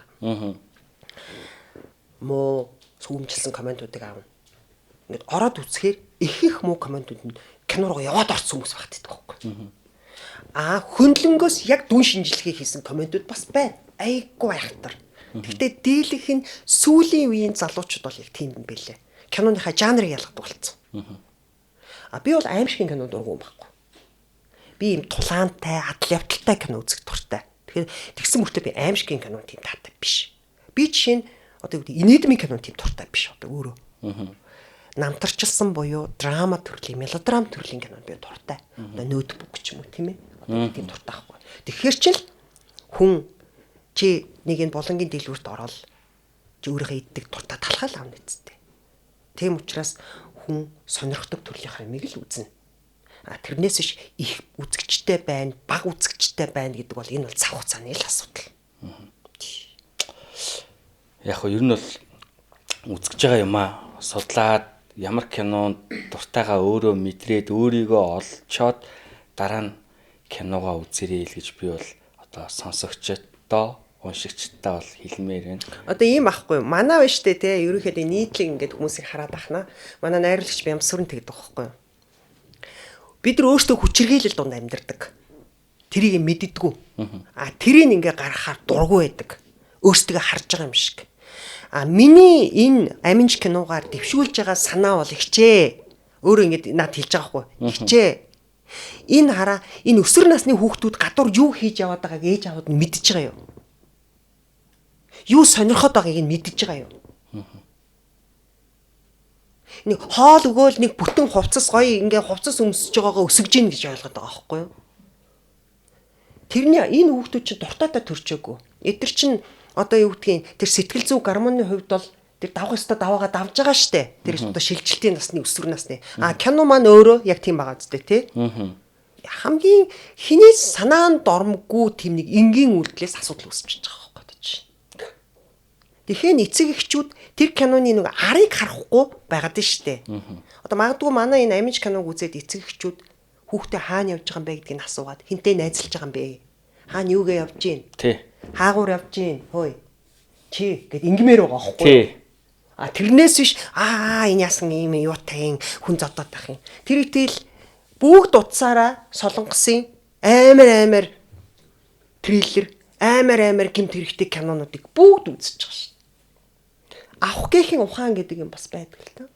Тэгэд одоо нэг амиж кинон дээр тэрэгцэртэй нэг жижигхэн боржуур шиг юм давч чаддаг штэ. Тэр нэг жижигхэн тэр чинь нэг л сцен шахуул юм байсан штэ. Нэг хоёр сцений тал ч юм уу да. Сцений тал ч юм уу тий. Тэрхэн үед надад ингээл бодогдоход хэрвээ би тэрэгцэртэр суудаг гэсэн бол би тэрэгцэртэйгээ хэр хол явах бол гэж бодсон байхгүй юу. Тэрийг хэрвээ яг зөв хүн үзэж чадах юм бол үзээ тэрийг хэрвээ ойлгож чадах юм бол тэрэгцэртэй хүмүүс Улаанбаатар хот ийм ээлгүй байна гэдэг санаа бас тэнд явж байгаа байхгүй.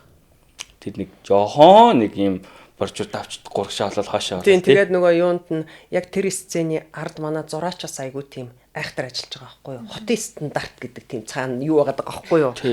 Ийм хулдаасан юу тийм соёлтой хотын стандарт гэсэн тийм. Хүн бол бараг анзаархааргүй тийм халтхан гардаг сцен байхгүй. Тэгэхээр тэр ганцхан сценээс би яг тийм л юм болж харсан байхгүй.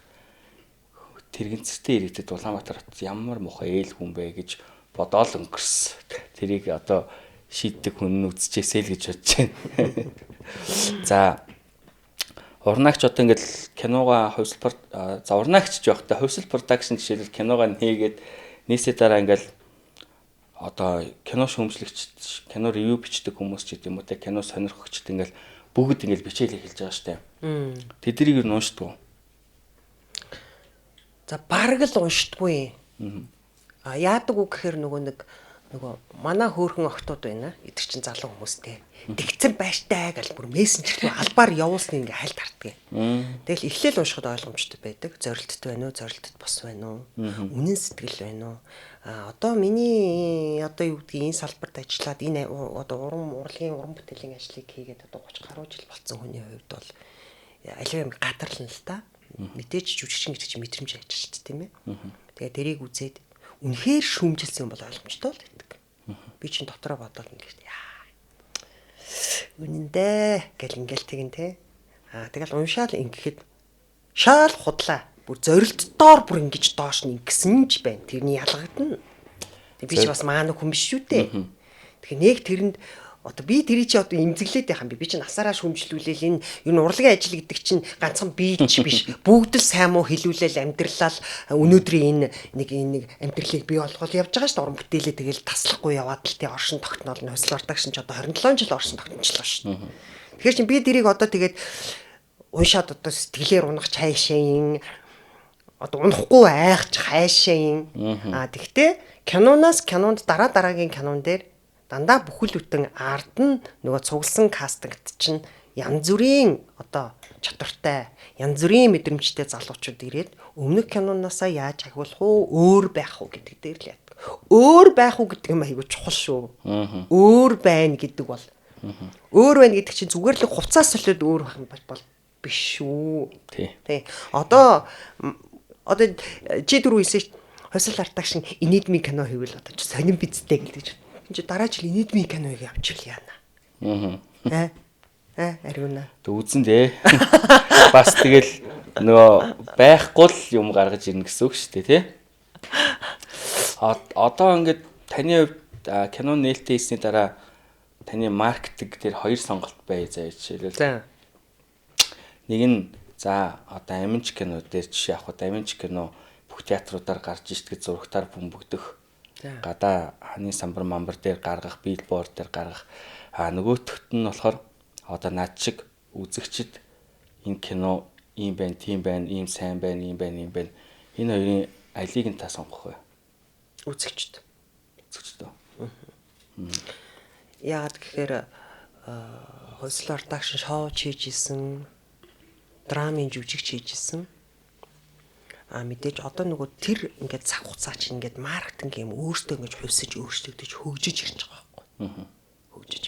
Одоо ч гэсэн би одоо охинтойгоо хамт зөрчилдөг байхгүй юу? Амиш киноны чи ерөнхий продюсер чи Анука тий. Тэнгүүтээ би одоо маркетинг ингэж юм. Одоо та хоёрын үе чи юм гэж хэлсэн юм чинь одоо энэ чинь шал өөр болсон гэдэг байхгүй. Тэгэхээр би нэг л бодит юмд аяг итгэж байгаа байхгүй. Айгүйх би логик аяг хөдөлтэй алиад ер нь тий. Нэг кино үзлээ кино театрт. Хэрвээ надад үнэхээр таатаа санагдаа те зүүн санагдах юм бол те би та хоёрт ингээ кофе ууж та ярина. Та хоёрт үзэх сэтэл төрнө. Би үзэх зүгээр ярихгүй ш. Зүгээр л үзээрээ заавч заавал гэл ингээ ш. Тэгж заагч гэл те ингээл те. Тэгэл та хоёрт үзээд таалагдах юм бол та хоёр дараа нэг дөрвөлээс суужсэн чинь 8 бол найз сууж бас ярина ш те. Тийм ш. Энд хүн үнэмшдэг байхгүй. Үнэмшдэг. Тэрнээс шууд бөмбөгдөх, шууд телевизээр гарах юмд хүмүүс шууд итгэл үнэмшил 100% авчдаг. Магадгүй нөгөө нэг харааны төвшөнд, өнгөний төвшөнд ч гэдэг юм уу, байнгын чихрэн ингээл ахаар нөгөө дуу сонссоор хагаад нөгөө нээ хачин дуу хүртлийг өөрөө ингээд дургуун мөртлөө ингээд дуулаа явж идэг шиг нөгөө маркетингийн чинь нөгөө сэтгэл зүйд нөлөөлөх олон талын аргачлалууд бас байгаа шүү дээ. Би нөгөө цэвэр маркетингийн хүн болохоор бас сайн мэдэхгүй байна. Ер нь бол хувьслын маркетингийг би хийдэггүй. Одоо жишээ нь би ийшээ очиж чамтай ярилцлаганд ор гэвэл ирнэ. Тэ? Тэгээ зохиол дээр явна гэвэл ирнэ. Түрүүний хэлдгээр би сүүлийн 2 3 бүтээл дандаа зочин жүжигчнэр олцсож байгаа. Тэ? Тэгээд манай залуучууд бол надтай натгүй угаасаа хийчих тийм чадвартай залуучууд болохоор. Тэгээ угаасаа бүр санаа зовлтгүй. Хувьцаа киноны зураг авалт бол өмнө говьд 2 сар авахулсан. Би 30 хоног зураг авалтанд орчоод Монгол хаан төсөл рүү орж исэн. Ялцчгүй л цаг хугацаа тэгж таарчилсан болохоор. Тийм болохоор би хувь заяа киноны зураг авалт өнгө тэр одоо тэр киноны стил биш үү? Тэгэхээр би сайн гэж боддог. Би амиж киноныхыг ч тэгж бодож байгаа. Жанр нь триллер. Мэдээж тэр болгон үзэгчдийг үздэг, мэддэг, ойлгодог төрөл жанр бол биш. Гэхдээ киночны хувьд бол энэ бол үнэхээр сайн кино болсон.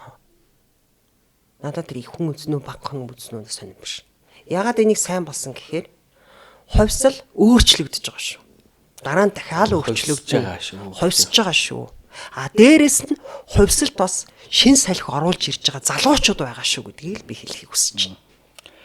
Одоо амиж киноны урилга надад ирсэн л дээ. Би яагаад үзээгүй вэ гэхээр одоо танд одоо хажууд сууж байгаа чи үннээ л хэлээ. Би танаа киног очиод үзчих юм бол би нэг араас нь сайн үг хэлэх өртөө болох юм шиг надад санагдсан байхгүй юу? Тэгээд надад таалагдахгүй бол яах юм те? Тэгэхээр би ингээд өөрийгөө ч хуурсан, үзэгчдийг ч уншигчдаа ч хуурсан болох байх гэж бодож ирсэн. За тэгээ би урилга ирсэн ч урилгаар үзээгүй. Гэтэ би сая бол үдсэн ямар ч байсан амиж кино. Тэгээд би одоо бол ревювээ хурдан бол бичмээр байна, бичиж гэж бодож байгаа. Тийм тэгээд би одоо юу гэж бодож байна гэхээр зүгээр урилгаар нь үзчихдэг л ээжтэй л гэж бодсон. Надад бол бас амар таалагдсан. Баярлалаа. Би яг миний үзмээр байгаа кино. Гэхдээ чи ревюгээ гоё, яг гоё. Тэгэл өөрийнх ороод бичихгүй да тийм ээ. Таач миний ревюг уншуулсан ямар муухай нахаалны улгаач ял гэж бодлоо. Уншиж байгааг л бах та. Нааг яг миний яг манай уншигчд бол миний тэрэнд бол тасцсан байдаг хөө. Би яг юм албан ёсоор амар яг гадаадын юм критикүүд шиг ингээ бичин л дээ. Аригуун жоох өөр баймаар идэх хөө. Тийм болохоор миний одоо подкаст тэр ревюч тэр юу арай жоох өөр байх. Та хэрэг уншиж үзэх юм бол ямар ч байсан би бол надад бол амиж кино бол маш их таалагдсан. Би яг ийм кино байгаасаа гэж бодсон. Надад би нэг эргэлтэнд би өөрөө цаддаггүй болцсон. Надад нэг байтугай эргэлттэй байсан. Та нарын тэр бүтээсэн дүр бүр юу мэрэгжлийн жүжигчин цаашаа сайн дүр байж чадсан. Би наад үгэн чи айгу баярлж байна. Чи ингээд та нар мэрэгжлийн жүжигчин цаашаа жүжиглсэн гэдэг үг надад бүр үнэхээр таалагдчихна. Би яг ингэж хэлэх ёстой юм байна. Яа тэгэхээр яг үнэн шүү. Одоо юу гэдгийг та нар угаасаа киноны тоглолтгороо тоглолцсон. Үнэн үү? Мэдээж миний кино тоглосон юм чи би магтаж байгаа. Тэгэхээр хөндлөнгөөс ингэж харж та нарыг яг ингэж хэлж байгаад нь үнэхээр та нараас бид үлгэр дуурайл авах хэрэгтэй юм билээ угаасаа. Жүжигчин би түрүү хэлсэн шүү дээ. Жүжигчин хүн бол заавал мэрэгжлийн байх шаардлагагүй байхгүй. Яг тэгвэл тэрийг нотолцсон манай өвөө байна. Манай өвөө төмөр замын машинист хүн Монгол ардын жүжигчин болцсон л байгаа зү. Та нар ч гэсэн за та нарыг би одоо цаашаа жүжиглээд явах үгүйг нь мэдэхгүй байна. Гэхдээ та нар ч гэсэн манай өвөө анх яаж эхэлж исэн тэр шиг л эхэлсэн л байж таараа. Манай өвөө гитар ороод орс дуулдаг гэсэн бол та нар рэпер хүн байна тий. Тэгээд бас л ингээл нэг одоо боломжинд бүрдэл нэг кино тоглосон тэр нь маш миний хувьд бол маш сайн байна. Тэгэхээр үзэгчд өөрсдөө заавал мэрэгжлийн жүжигчин биш хүн одоо талхаа эдийн мэдээч шиг нэг тийм юм бас явж илээ. Кино тоглолцоо тэр тухайн жүжигчин бол заавал мэрэгжлийн байх шаардлагагүй шүү. Ур чадварыг л хараарай. Та нарын хувьд бол талхаа эдээч яхав дээ тэр нэг жоохон маркетинг юм байсан баг.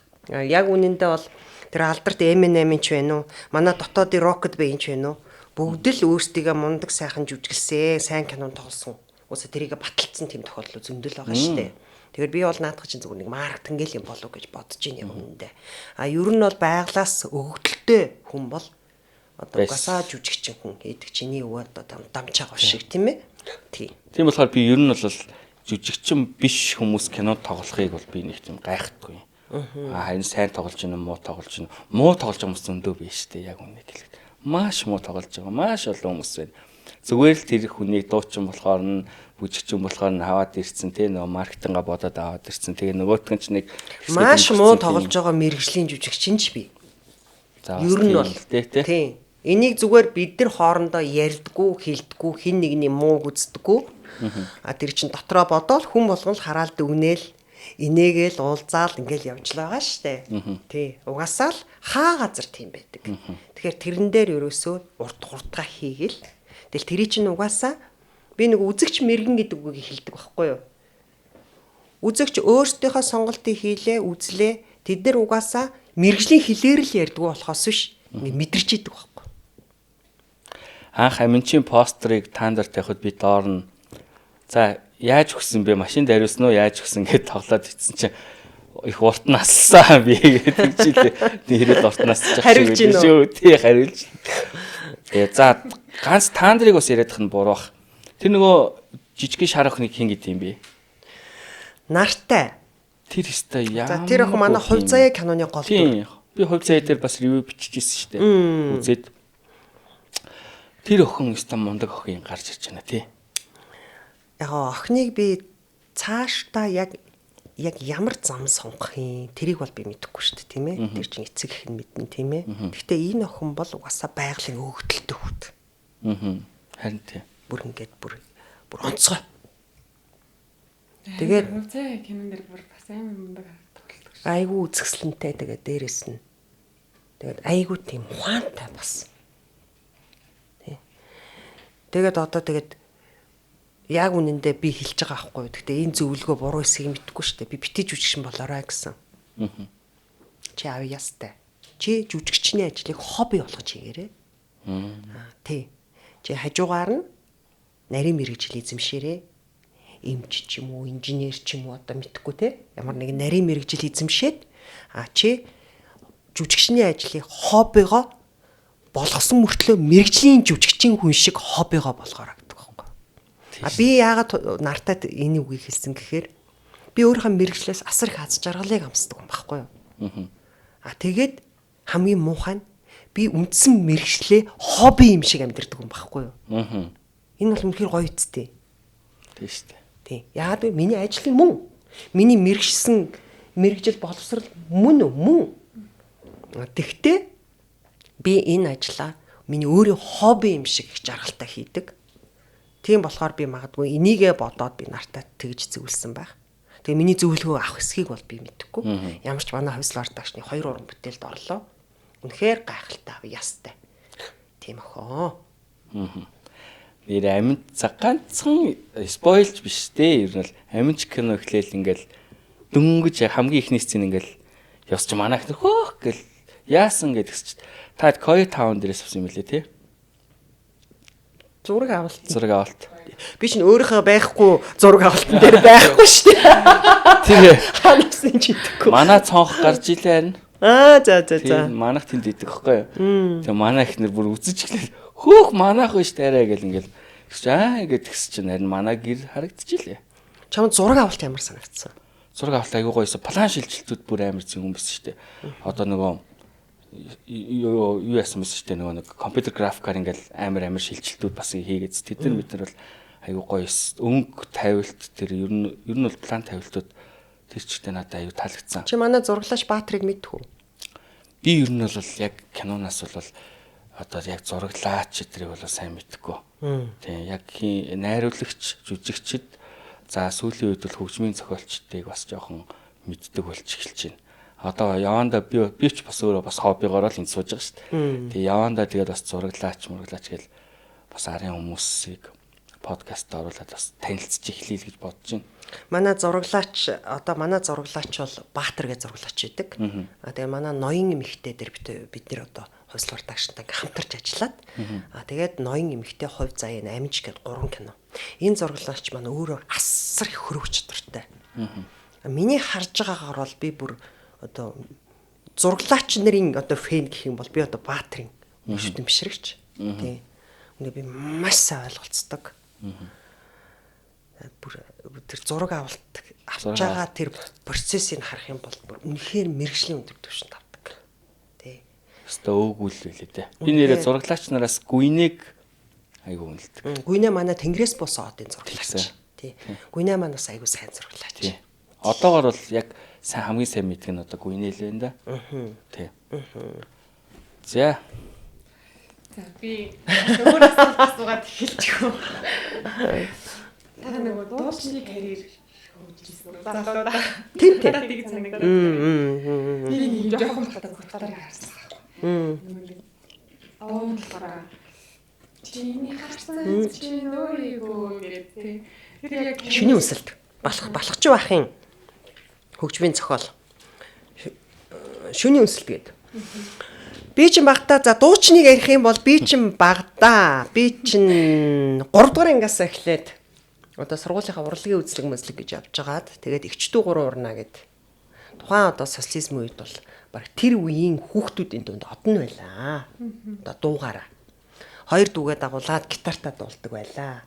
Одоо ч баг хүмүүс баг мэдхгүй баг ингээ бүү дээр үе яриад нь шүү дээ. Одоо нэгсэндээ 83 оны юм уу яриад байна би.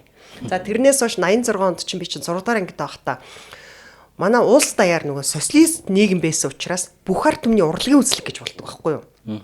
Одоо энэ 18 аймагаас чинь гэр бүлүүд гэр бүлийн концертоор ингэж уралдаад тэгээ улстай 3 дугаар ярианд орчлоо. Гэр бүлээрээ. Тэгээ 2 дүүтэйгээ одоо энэ та нар одоо энэ дууг нь мэднэ. Шин өглөөгээд үрийн шуудын жиргээ шинхэн. За энэ дуу тавтаа норсоорэ. За төгтөө гэдэг энэ дуу шүү дээ тий. Манай хоёр хүүхдийн байна. Тий. За энэ дууны чинь жинхэнэ эхийг одоо бид 3 дуулсан юм. Тийм үү? Тий. Пүү. Дараа нь нөгөө шинжилж өөрчлөгдөөл өөр хүмүүс coverлол дуулж байгаа шүү дээ. Анхны эхийн дуулсан одоо эгчдүү 3 бол одоо би эгч нь аахгүй да. Тэгээ нэг дунд дүү маань Итали иргэн байдаг. Тэгээд Италид Верди нэрмжит консерваторийг төгссөн анхны монгол. Тэгээд тухайн үедээ Италид карьер хөөгд маш том олон конкурст оролцож одоо дуурийн дуулаачаар улс орныхаа нэрийг гаргаж ирсэн юм нэг сайхан дуучин дүүтэй байна. Чиста факт шүү дээ. Бага охин дүү маань одоо Нолор гэд брэнд байдгийг Нолорын одоо дизайнер хүүхэн байна. Гачин ганган дизайнер хүүхэн байна нэг. Тэгээ нөгөө зэрлэг цэцгсэн үлэмжийн дууг дуулдаг шээ. Тийм зэрлэг цэцгсэн үлэмжийн дууг дуулдаг тэр жижигэн чинь одоо миний тэр Италийн одоо дуурийн дуучинд байхгүй юу? Тийм. Тэгээд нөгөө гуруула хүүхэд байхдаа дуулдаг. Одоо Ван Симбрүү, Хийн ачлал гэл одоо тухайн үеийн тэр үедээ л одоо хийд болж исэн дуунуудыг дуулж исэн. Тий. Тэгээд бид гурыг чинь нэг 15 минут байна уу нэг 20 минутны концерт радиогийн Алтан фондод байдаг. Оо за. Тийм хүүхэд насны яг тэр дуулж исэн дуу. Тэгэл тийм тэгэл тэр дуу муу ингээл явахаар бас гоё л хүүхэд наст орсгдал.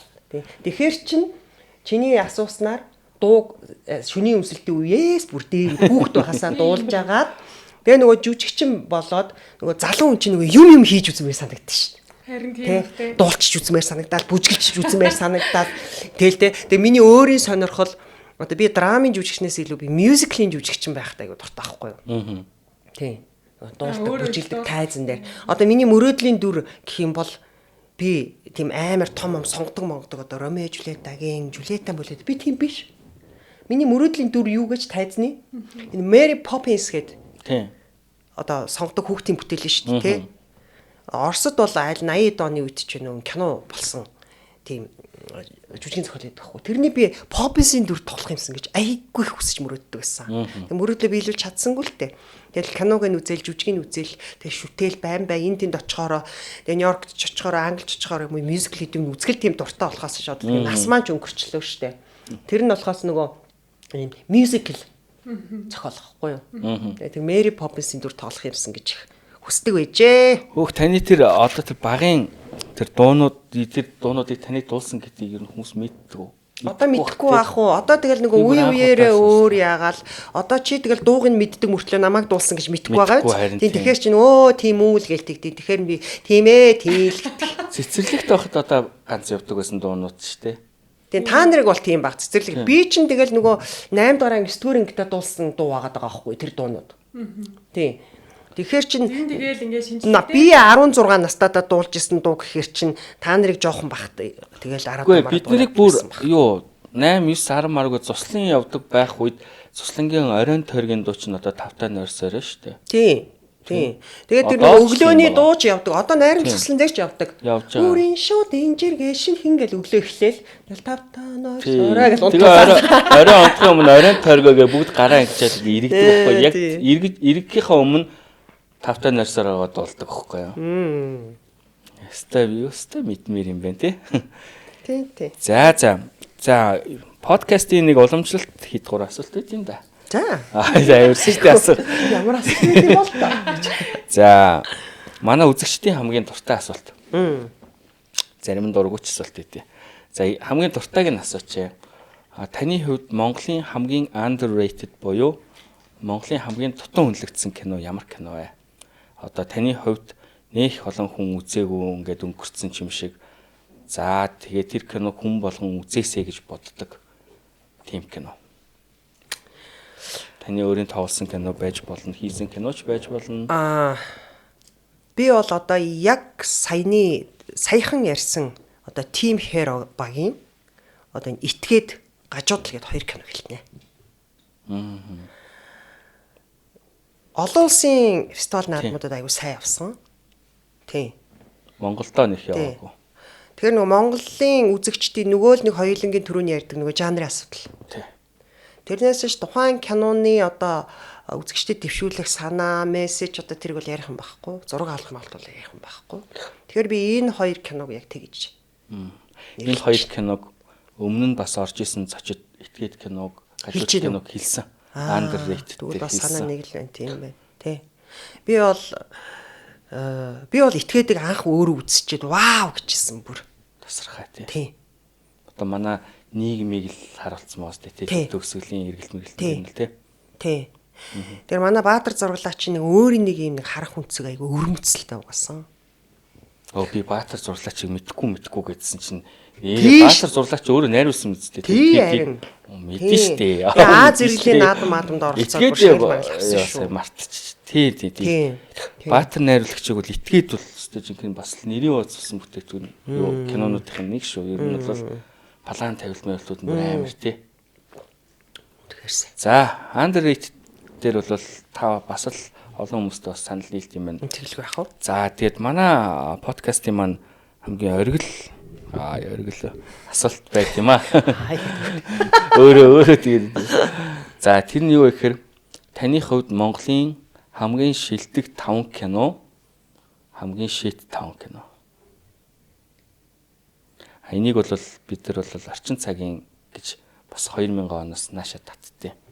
Тэр дотор хэлэх юм уу? Тэгвэл наадах ч айгу бодох хэрэгтэй юм ба штэ. Шууд хэлчихээр жоохон би эндээс гараад яана тэр кино хэлдэг вэ гэж бодно штэ.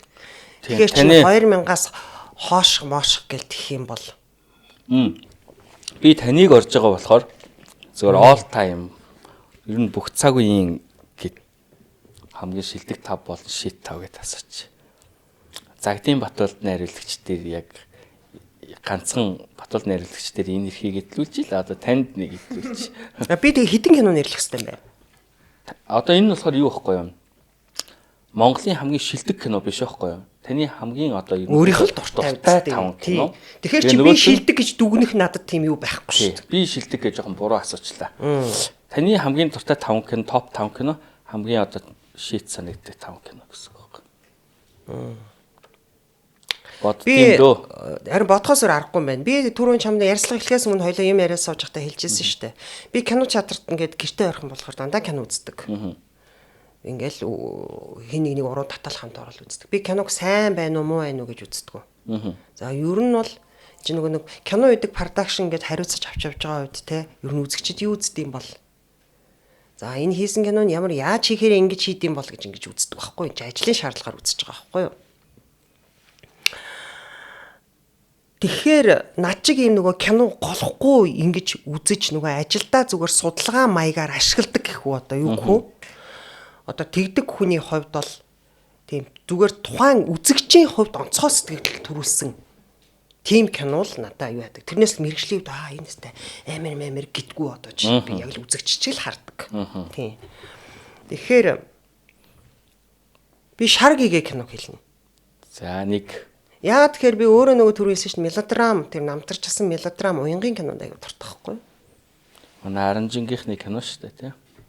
Үгүй би шар гэгээг хүмүүс шар гэгээ гэдэг бахаар нь гэртээ юнивэшнэр үзсэн. Тийм. Би юнивэшнэр кино үзэж байхдаа нэг 15-20 минут үзээл хэрвээ тэгэл надаа ингээл ерөөсөө цаашаа явахгүй бол би нөгөө галтайгаар руугаа босоод юм хийгээд эхэлдэг байхгүй.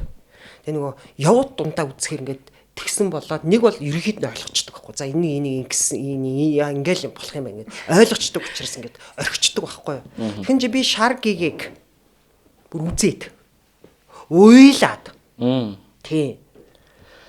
Уйлаагүй хүн байхгүй хаа. Гэтэ би уйлдгүй төрлийн юм байхгүй тий. юу? Би кино үзээд нөгөө процессын нөгөө мэдж байгаа болохоор ингээл том дэлгэцэн дээр ирж байгаа жүжигчний нүд нь үнэн байна уу, худлаа байна уу гэдгийг хараад сууж идэг хүн болохоор би нэг хэртэй баргийн юмд уйлдгүй байхгүй.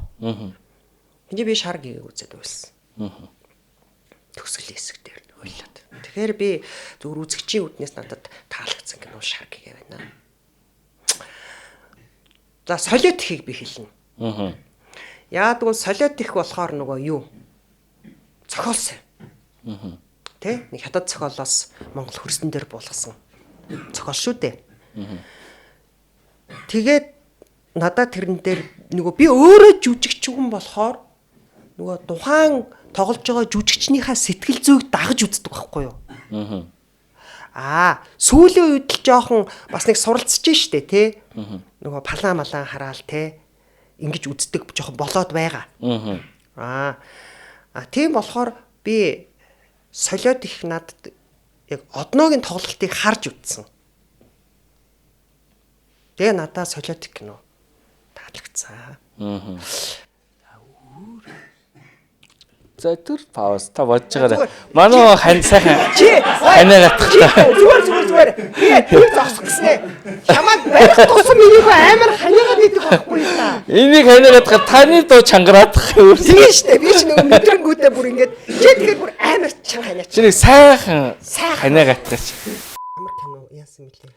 Топ 5-аас 2-ыг нь завсарлаа л. Энийг нь яасан мөлий би. Тийм.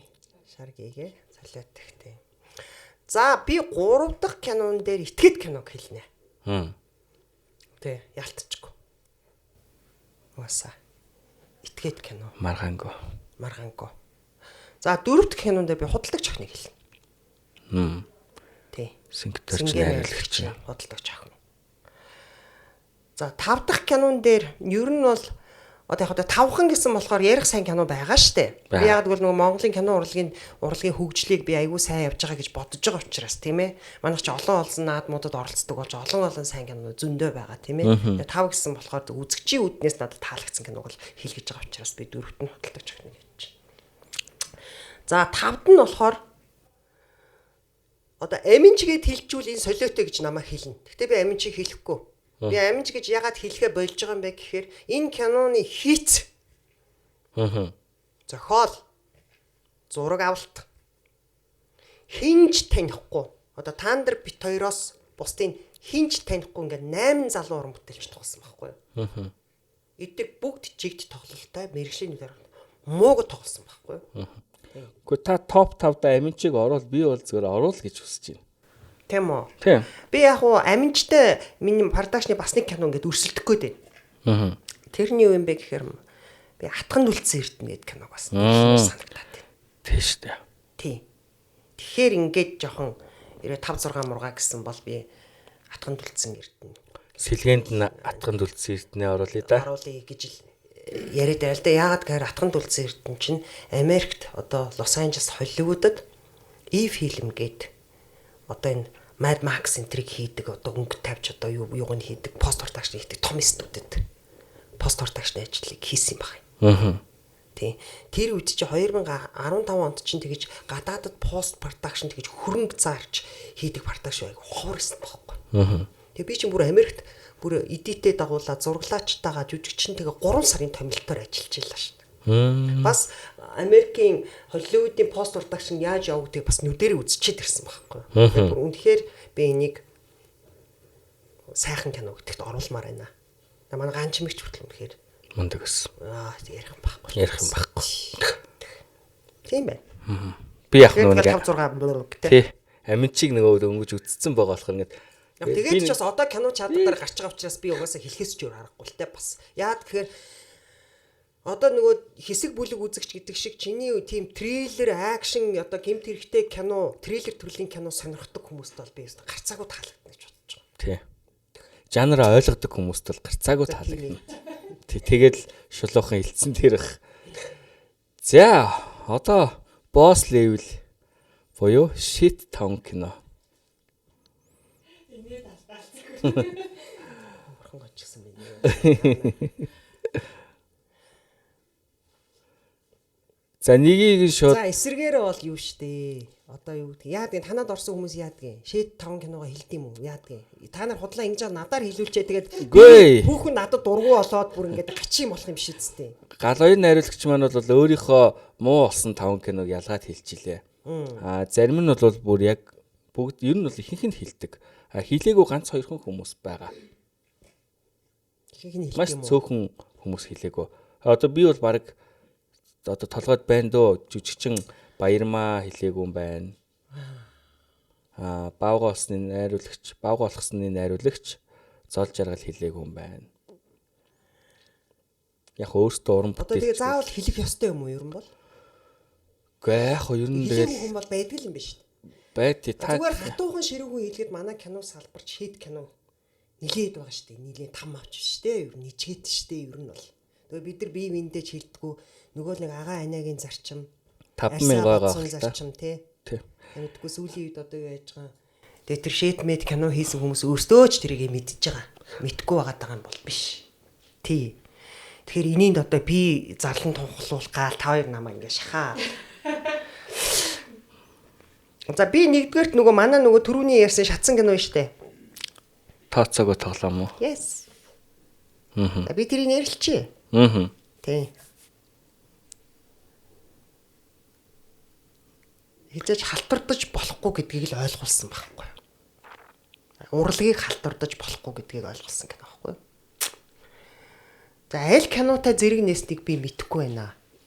Санахгүй байна. Манай нэг кинотай л нэг зэрэг нэг 2 3 дажгүй кино нэхэд нэг 5 хүн хүзэр тоглодгүй биш ээ. 5 хүн Мөшгийг 5 гар тоглодгүй. Тий хүзэр тоглодог тухайн нэртэй тийм кино байсан.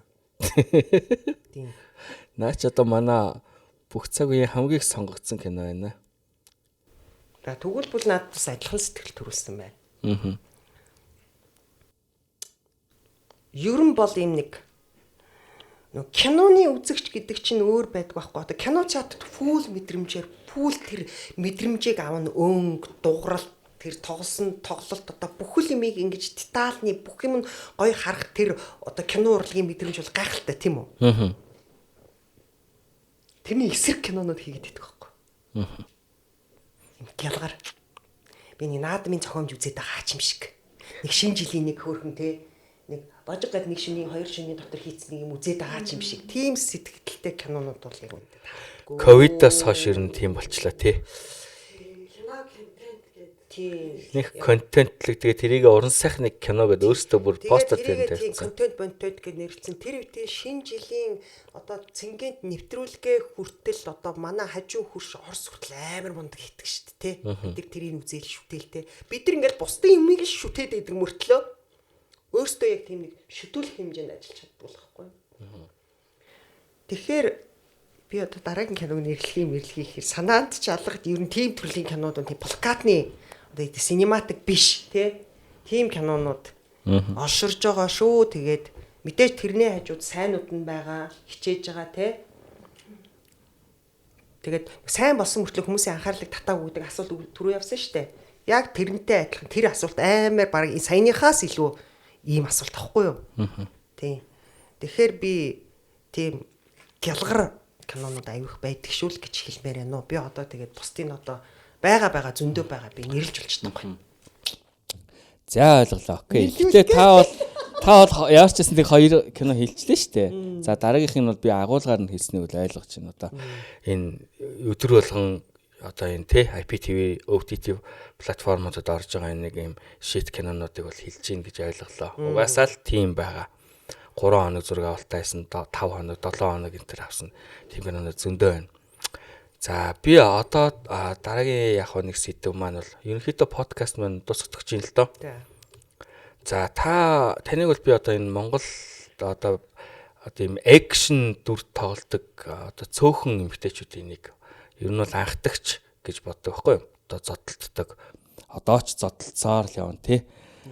Би өөрөө энэ арт харагдж байгаа мөнх даатгал компани маркетинг хариуцсан захирлаар ажилладаг байхгүй юу? Тэгээ таныг тэрхүү амтанд хан манд савуулаад ч гэдэм үү одоо амар шидүүлээл зодуулаад ноён солиот дээр ч ноён эмгтэй дээр ч гэсэн айхтар тэгэж зодоо модоо гэл ингээл бэртчихгүй яачгүй ичгүй гэл боддог байхгүй юу. та өөрийгөө хамгаалж шиг даатгал хийлэгдэг үү? Ёстойгүй ш. Ер нь ихтэй даатгал хийлүүлэх ёстой л доо. Ер нь аливаа салбар гэдэг чинь хүн яг байшингаа даатгуулдаг, машина даатгуулдаг шүү дээ, тийм ээ. Ер нь байшингаач даатгуулдаг шүү хүн тий. Сайн ингээл Холливуудад юу болов те даатгалын асуудлаас болж те төмөр гараал те тэгээд адилхан. Тийм учраас даатгал гэдгийн чухлыг хоёулангийн ярьсан өнөө үзэгч тэр даатгалын бас боловсралтай болох хэвээр. Төм иргэд. Альва байгалийн эрсдлээс хамгаалсан тий. Тэгжиж энийг тооцоолдог, боддог болно. Яг тэрнэнтэй адилхан би бас тэрнийг бүдүүлэг иргэний нэг болчлоо штэ. Яа тэгвэл би тийм кинонд одоо тоглодог мөртлөө даатгуулаагүй л явж байгаа байхгүй. Тэгсэн мөртлөө ингээл салгалал бэртэл авчдаг. Одоо та бэртэл авахдаа тэр эмчилгээний зардал бол нэлээх мөнгө зарсан биз? Тэгэл зарна штэ. Одоо ингээл сууж ийн гэдэг чинь тэгэл эмчлүүлэхийн тулд өчнөө мөнгө төгрөг зарна. Би одоо худлаа яриад яг би ноён дээр хүртэл бэртэл авчихсан. Тэгтээ бэртэл авахд бас учиртай л юм байлээ. Яагаад гэхээр нөгөө нас. Тийм. Дандаа тулааны багштай ажилладаг. Би энэ дашрын тулааны гамбаагчтай баярлаа гэж хэлмээр байна. Яг тэгэхээр нөгөө ноён эмэгтэй кинон дээр бас тулааны багш гэдэг чинь амар чухал байхгүй. Тухайн жүжигчнийхаа сул болон давуу талуудыг аягүй сайн тооцоолдог. Мэдрэмжэн дээр ажиллана. Энэ хүнийг яавал энэ өнцгөөс нь яах юм бол энэ чинь зураглаач тулааны багш хоёрын асар тийм нарийн тактикийн асуудал бас байдаг байхгүй юу? Тийм ч надтай азар өстой аягүй сайн тулааны багш ингэж хамтарч ажилладаг. Одоо ноён эмэгтэй дээр ажилласан багш маань саяны амиж кинон дээр ажилласан. Тэгэхдээ би өөрөө ийм үйлдэлтэй, хөдөлгөөнтэй юм дүрүүдэд тоглох үнэхээр дуртай. Яг нэг үг хэлэхэд би одоо ингээд энийг одоо хэлэх нь зөв юм болов. Би ийм нэг ээжийн дүр нэг ийм одоо миний нас ч угаасаа тэгж ирж штэ. Эмээгийн дүр мөр ингээд ихээр би өөрөө ингээд миний өөрөө ингээд урнаачи жүжигчин хүн ямар ч нас жүжигчин хүний хамгийн давуу тал бол эмээ өвөө өвгөн эмгэн болоод нас дээр гарсан ч тэр тогсон дүрдээ тоглолтгүй байхгүй юу да. Гэтэ би өөрийгөө тэгж ингээд төсөөлдөг байхгүй ингээд. Миний нэг өөрийн материал ингээд. Тэгэхээр магадгүй би одоо ингээд ямар нэгэн тийм одоо хүчирхэг дүр ч юм уу үйлдэлтэй дүрд тоглож чадхаа болох юм бол би ер нь бол зүгээр булгаас зүгээр өөрөө явчих واخа. Тэр болтлоо гүрийх бах, чардах бах. Тийм нэг онцгой тийм дүрд тоглох гэж ч юм уу. Магадгүй миний энэ өөрийн жүжигчний нэг хөрхий өөрийн нэг юм шатаж явдаг юм туртай зүйл гэдэг шиг тийм болохоор би энэ юу гэдэг ноён эмэгтэй тэр дүүшний зодонд битгүй хэр баргийн эмэгтэй жүжигчин гэж нүцгэн шалтан зодлоо шүү дээ. Тэр талаар ч бас биччихэл байла. Тийм үү. Тэгэд ноён эмэгтэй за аминч гэд дандаа маш их тулгаантай та өөрөө ч хэллээ 1 2 бэрцсэн чинь даатгалын тохиолдлоор бол гинти ослын даатгал байхгүй юу? Тийм. Тэгэхээр таны дараагийн уран бүтээлд би таныг 50 сая төгрөгийн хамгаалттай даатгалыг би хувьсаа мөнх даатгал компаниас. Ямар гоё юм бэ? Баярлалаа. Тэрнийхээ өмнө та энэ хэлээрэй заяа. Яна чи намайг бүр дахиад экшн кинон тоглох хэлчихлээ шүү дээ. Тий. Одоо болоогүй л харагдаад л шүү дээ. Аминч дээр харахад бол болтгчин билүү гэж бодоод байсан шүү дээ. Та нарт хоёр ан маань үзчихлээ шүү. Ан маань үзсэн. За баярлалаа. Ямар гоё юм бэ? Наа ч ястэ үнэхээр гоё билээ. Та хамгаалттайгаар хэрэг экшн кинонд тоглох. Би таныг бэртээрээ гэж хэлээгүй. Гэтээ сэтгэл амар одоо дараагийн бүтээлдээ тоглоорой. Тийм бэртчиг гэмчгүй хэрэг муугаар утлаа гэхэд янз бүр болох юм бол арт чинь даатгал чинь таны хамгаална шүү. За баярлалаа. Өстой гоё билээ. За тэгээд ерөнхийдөө подкаст маань өндөрлөж байна. Тэгээд өнөөдөр манай подкастын ивент тэтгэгчээр бол манай 88 Films платформ байгаа. Одоо та бүхний хувьд бол та хамгийн чухал одоо маркет 88 Films application дээр Монгол гадаадын бүх төрлийн кино, тэгээд янз бүрийн шоу, реалити шоу, одоо шууд нэвтрүүлэг бүх юмыг л тавьдаг байгаа манай залуучууд бол. За тэгээд дараагийн ивент тэтгэгч маань бол мөнх даатгал байгаа. Манай мөнх даатгал бол 21 жилийн түүхтэй. Тийм Монголд одоо ганцаархнаа кибер эрсдлийн даатгалыг бас гаргадаг юм компани байгаа. За тэгээд би энэ усыг яагаад өнөөдөр тавьсан бэ гэхээр энэ эрч хүчний ус ихгүй юу? Тийм. Тэгээ би та миний хувьд жүжигчин урна гэдэг юм бол хамгийн эрч хүчтэй юм жүжигчин штэ. Экшн. Одоо Lara Croft шиг ихгүй юу? Одоо Tomb Raider-ийн.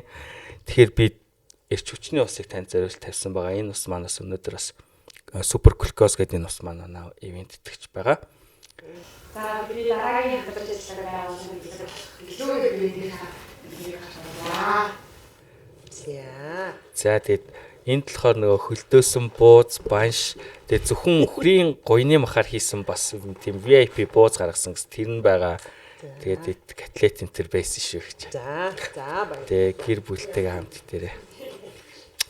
За тэгээд бид нар бол подкастынхаа хаалтын үеийг зочиндоо үлдээдэг байгаа. За тэгээд мэдээж подкаст маань өөрөө ингээд киноны тухай юм байна тийм ээ. Ерөнхийд нь киноны тухай, киноны үзэгчийн тухай, кино мэдээллийн тухай учраас энэ айгүй их тийм юу гэдгийг хүн болгон сонсдог подкаст гэдэг чинь өөр. Энэ би бол айгүй тийм киноны мэргэжлийн төвшөнд байдаг подкаст гэж би ойлгож байна. Тэгэхээр үзэгчийн хизээч мэдэхгүй сэдвээр ярих боломж олгож байна, тийм ээ. Тэрийг хэн нэгэн сонсч ийж, үзэж ийж, харж ийж л мэдчих аавна. Тэгжиж энэ Аригоны подкастыг сонссон хүн одоо түрүүний бидний хэлдгээр киногоо үзээд ойлголт авах. Тэ? Яг тэр гоё боловсралтай соёлтой үзэгч, бэлтгэж гэдэг юм уу, тийм ээ. Тэгээд энэ киноны тухай мэдлэг, мэдээллийг ингэж бусдаа хуваалцаж байгаа би маш их баярлж байна. Нөгөө бүх урлагийн дотроос хамгийн чухал нь кино урлаг гэж хэлсэн байдаг, тийм ээ. Энэ бүр яахан аргагүй. Киноны одоо юу гэдгийг урлаг, энэ дэлхийн кино урлаг бол маш асар хурдцтай хөгжиж байгаа.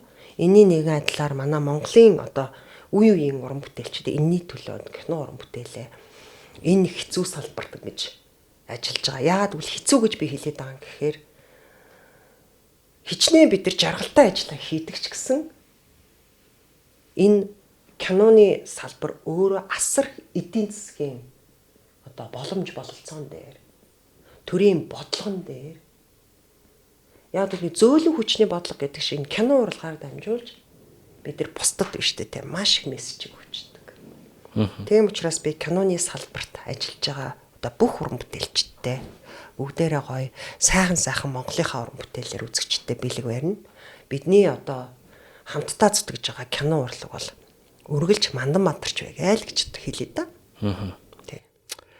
За тэгээд Аригон подкастын маань энэ удаагийн дугаарт Монгол улсын гавьяач жүжигчин урт насангийн уран чимэг гэж маань хүрэлцэн ирлээ. За тэгээд дараагийн дугаараар уулзтлаа. Баяртай өсгчтэй. За баяртай. Өрсөнд баярлалаа. За тийш юм уу? Дахиад баяртай. Баяртай.